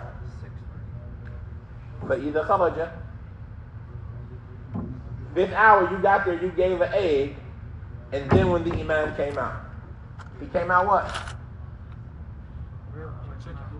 5th hour. Or maybe it's the 6th hour. There is a narration that says the 6th hour. Which one is more authentic? You see what I'm saying? It's the one that mentions the 5th or the 6th. If it's the 6th hour, then it's easier. That's after Dhuhr. But if it's the 5th hour, when did the imam come out? Before Dhuhr. Because Dhuhr is at 6 o'clock. Right? And so this hadith, this narration specifically, either way. No, 6 o'clock. 12 o'clock would be Maghrib. Fajr is 1 o'clock, 2 o'clock, and you got 6 hours. Islamic time, we're not talking about that time. Because that's what the Prophet called it. The first hour, the second hour, the third hour, the first hour after what? Fajr. During this first hour, you prayed Fajr, you took a bath, you went inside of that first hour, Badana. Second hour, you didn't get out the second hour, Baqarah. Third hour, Kebsha. Fourth hour, Dajaja. Fifth hour, Baydah. At any time during that 5th hour you made it to the masjid, Baydah. After that 5th hour is over, what's happening? The imam comes out. Alright? Which is the beginning of the 6th hour. Right? But the beginning of the 6th hour is high noon. Right? You see what I'm saying? Like, next narration. Well, we'll be fair. This is a proof for that, right? أخبرنا عمرو بن سواد بن أسود ابن عمر والحارث دقائق معنا إن شاء الله. We just want to finish نسائي. والحارث بن مسكين قراءة عليه وأنا أسمع واللفظ له عن ابن نسائي Harith ibn Miskin told him, get out my class. So he used to hide behind the pillar and listen. And so he would never say hadathana. Even though he was there and he heard it, he would say, it was read to him and I was listening. Because Harith ibn Miskin kicked Nasa'i out the class. عن ابن وهب عن عمرو بن الحارث عن جلاح مولى عبد العزيز أن أبا سلمة بن عبد الرحمن حدثه عن جابر بن عبد الله عن رسول الله صلى الله عليه وسلم قال يوم الجمعة 12 ساعة لا يوجد فيها عبد مسلم يسأل الله شيئا إلا أتاه إياه فالتمسوها آخر ساعة بعد العصر. That's it? Why do you bring this hadith? This is cleverness from Nasa'i. This is like a Bukhari action from Nasa'i. He says, Jum'ah, the hadith of Jabir, Yawm al-Jum'ah 12 sa'a. The day of Jum'ah is 12 hours. Keep going. No, the same narration. Yawm al-Jum'ah 12 sa'a. لا يوجد فيها عبد مسلم. There's no Muslim slave يسأل الله شيئا that asks Allah for something إلا أتاه إياه فالتمسوه. except that Allah gives it to them. So seek it out. Seek that reward. Seek that action out during آخر ساعة بعد العصر. the last hour after Asr, i.e. hour 11. So waqtul ijaba is when? Dua al-ijaba, or that dua that's mustajab on Jum'ah is when? Hour 11. The last hour before Maghrib. The last hour after Asr. The last hour before Maghrib. That's waqtul ijaba. Why did he bring this hadith? It had nothing to do with the time that you can pray Jum'ah. Why did he bring this hadith? To show us that Jum'ah is 12 hours. So 6 of those hours would be when? The middle. The middle would be what? Dhuhr. You know what I'm saying? Start at Fajr and end at Maghrib. Divided by 12. Each one of those increments is an hour. So we don't use the same. 60 minutes? No. It's It's not the last 60 minutes before Asr. Before Maghrib. Take Fajr till Maghrib, divided by 12. That last increment is وقت الإجابة. طيب إن شاء الله شوي إن شاء الله. أخبرني هارون بن عبد الله قال حدثني يحيى بن آدم قال حدثنا حسن بن عياش قال حدثنا جعفر بن محمد عن أبيه عن جابر بن عبد الله قال كنا نصلي مع رسول الله صلى الله عليه وسلم الجمعة ثم نرجع فنريح نواضحنا قلت أية ساعة قال زوال الشمس. You already got that from Bukhari. Keep going. أخبرني شعيب بن يوسف قال أنبأنا عبد الرحمن بن يعلى بن حارث قال سمعت إياس بن سلمة بن أكوع يحدث عن أبيه قال كنا نصلي مع رسول الله صلى الله عليه وسلم الجمعة ثم نرجع وليس للحيطان فيء يستظل به. نعم. أخبرنا محمد بن سلمة قال حدثنا ابن وهب عن يونس عن ابن شهاب قال أخبرني السائب ابن يزيد أن الأذان كان أول حين يجلس الإمام على المنبر يوم الجمعة في عهد رسول الله صلى الله عليه وسلم وأبي بكر وعمر فلما كان في خلافة عثمان وكثر الناس أمر عثمان يوم الجمعة بالآذان الثالث نعم. فأذن به على زوراء فثبت الأمر على ذلك. نعم. Anything else? خلاص. So that last hadith, it should have been in the next chapter, right? Maybe he put it there to show that there was only one adhan during the time of Abu Bakr and Umar, and then Uthman added the third. And so that first adhan that was during their time was the actual time of Jum'ah. But he didn't mention when that time was, right? But just telling you to make that second adhan at the actual time.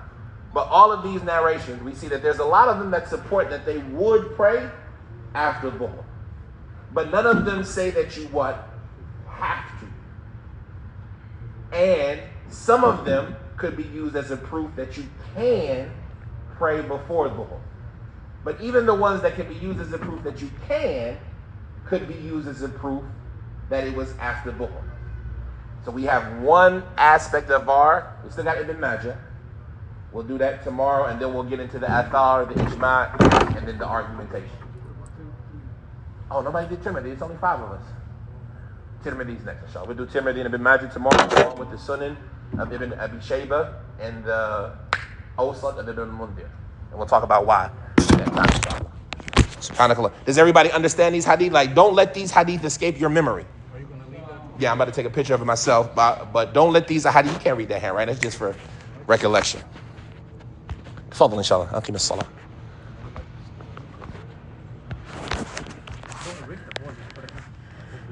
I ain't gonna put it up. We're gonna be here tomorrow, inshallah.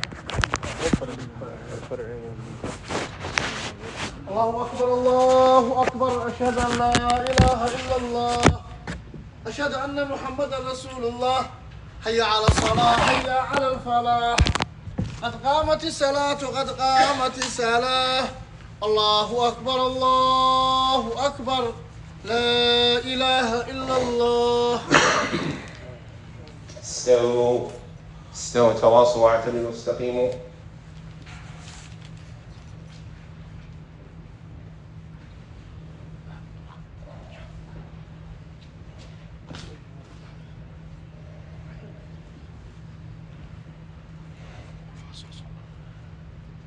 الله أكبر.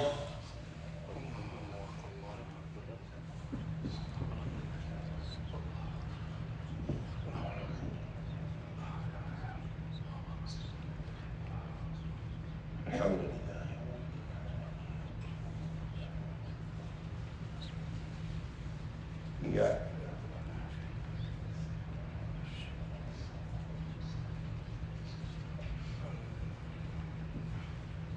Oh, yeah.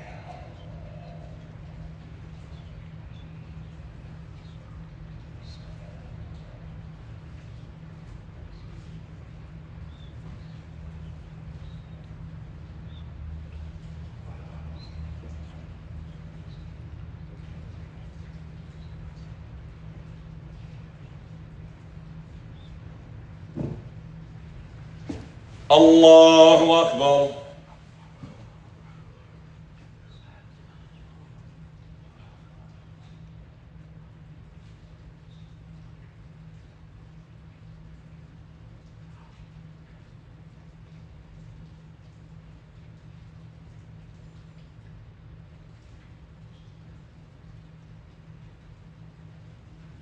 سمع الله لمن حمده.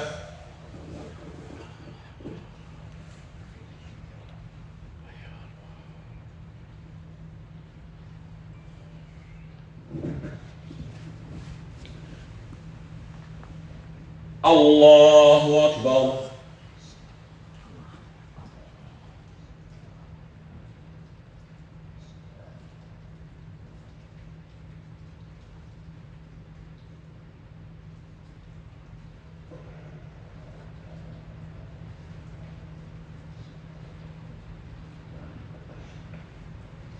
الله أكبر.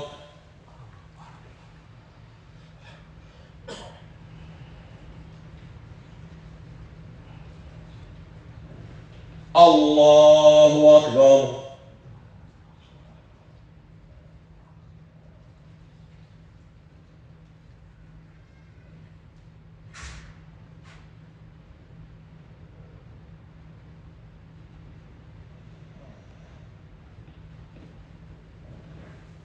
الله أكبر.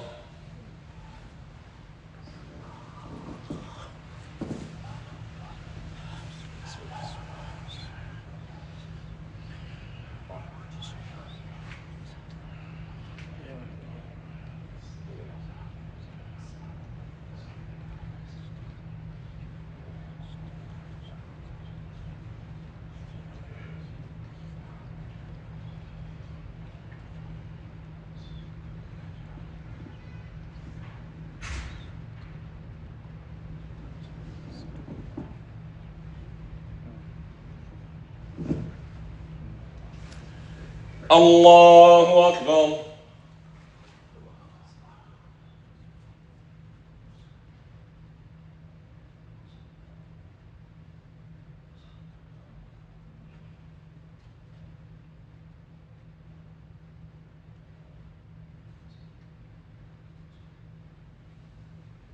سمع الله لمن حمده.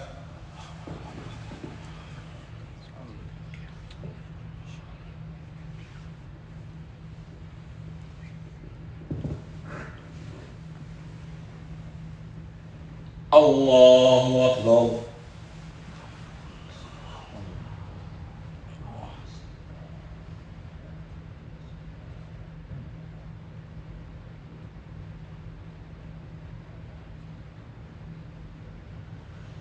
الله أكبر.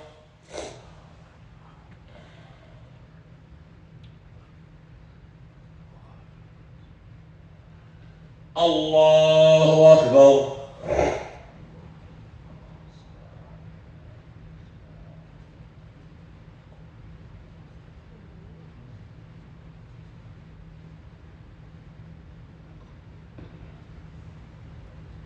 الله أكبر.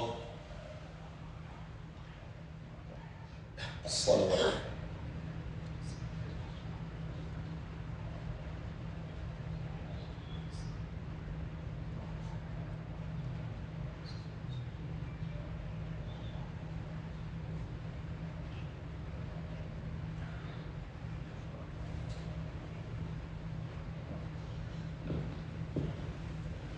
الله أكبر.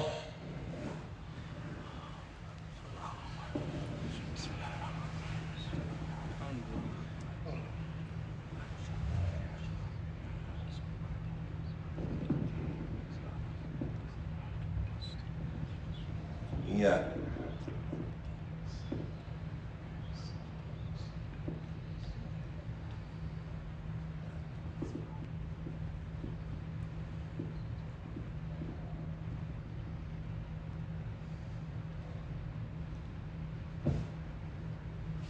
الله أكبر.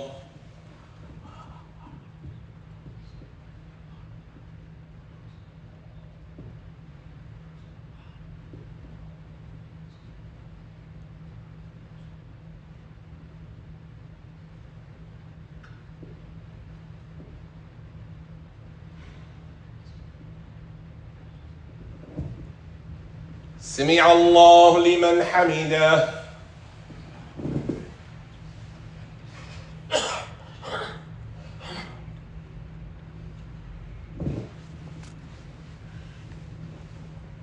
الله أكبر.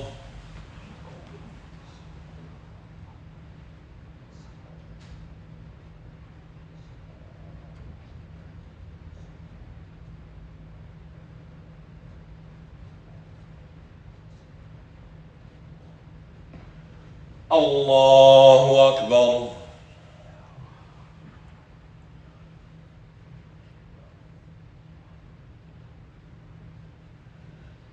الله أكبر.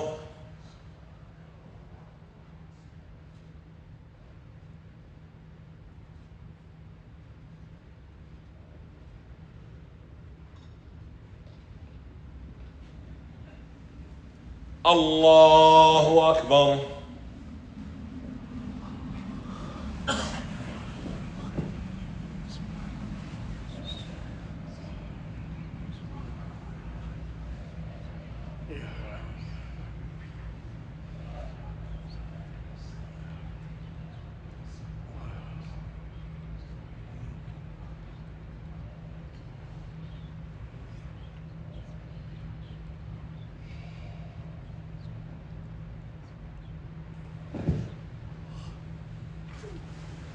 الله أكبر.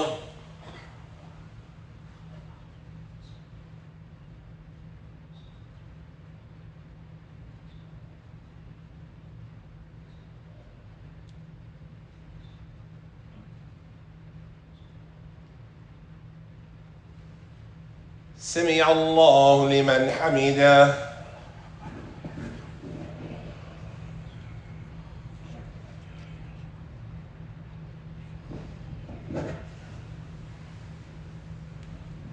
الله أكبر.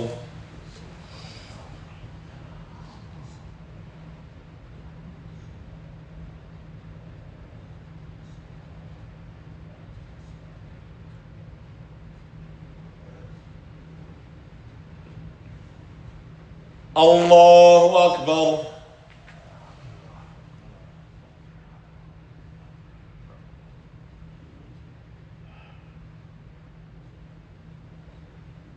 الله أكبر.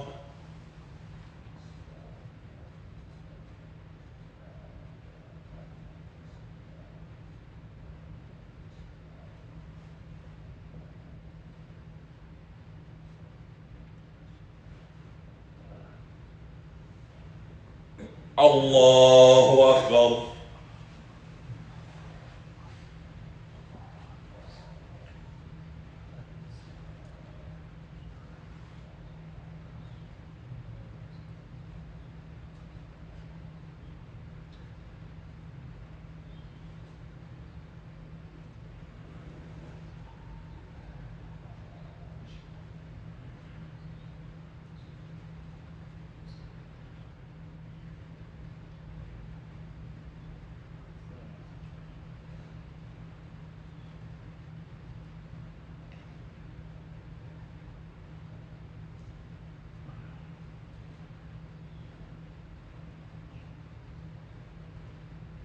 السلام عليكم ورحمة الله. السلام عليكم ورحمة الله. استغفر الله.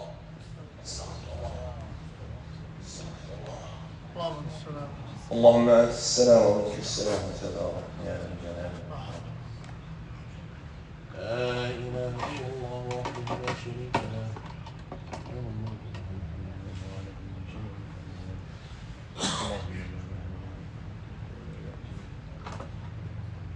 ولا ينفع ذا الجد منك الجد. لا حول ولا قوة إلا بالله. لا إله إلا الله ولا نعبد إلا إياه. له نعمته وله فضله وله ثناء حسن. لا إله إلا الله مخلصين له الدين ولو كره الكافرون. اللهم أعني على ذكرك وشكرك وحسن عبادتك. اللهم قنا عذابك. الله لا إله إلا هو الحي لا تأخذه سنة ولا نوم له ما في السماوات وما في الأرض. من ذا الذي يشفع يعلم ما بين أيديهم وما خلفهم ولا يحيطون بشيء من علمه إلا بما شاء. وسع كرسيه السماوات وهو العلي العظيم. سبحان الله سبحان الله سبحان الله.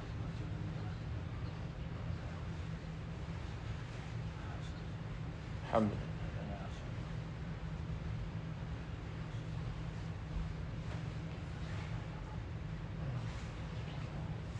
الله أكبر الله أكبر. لا إله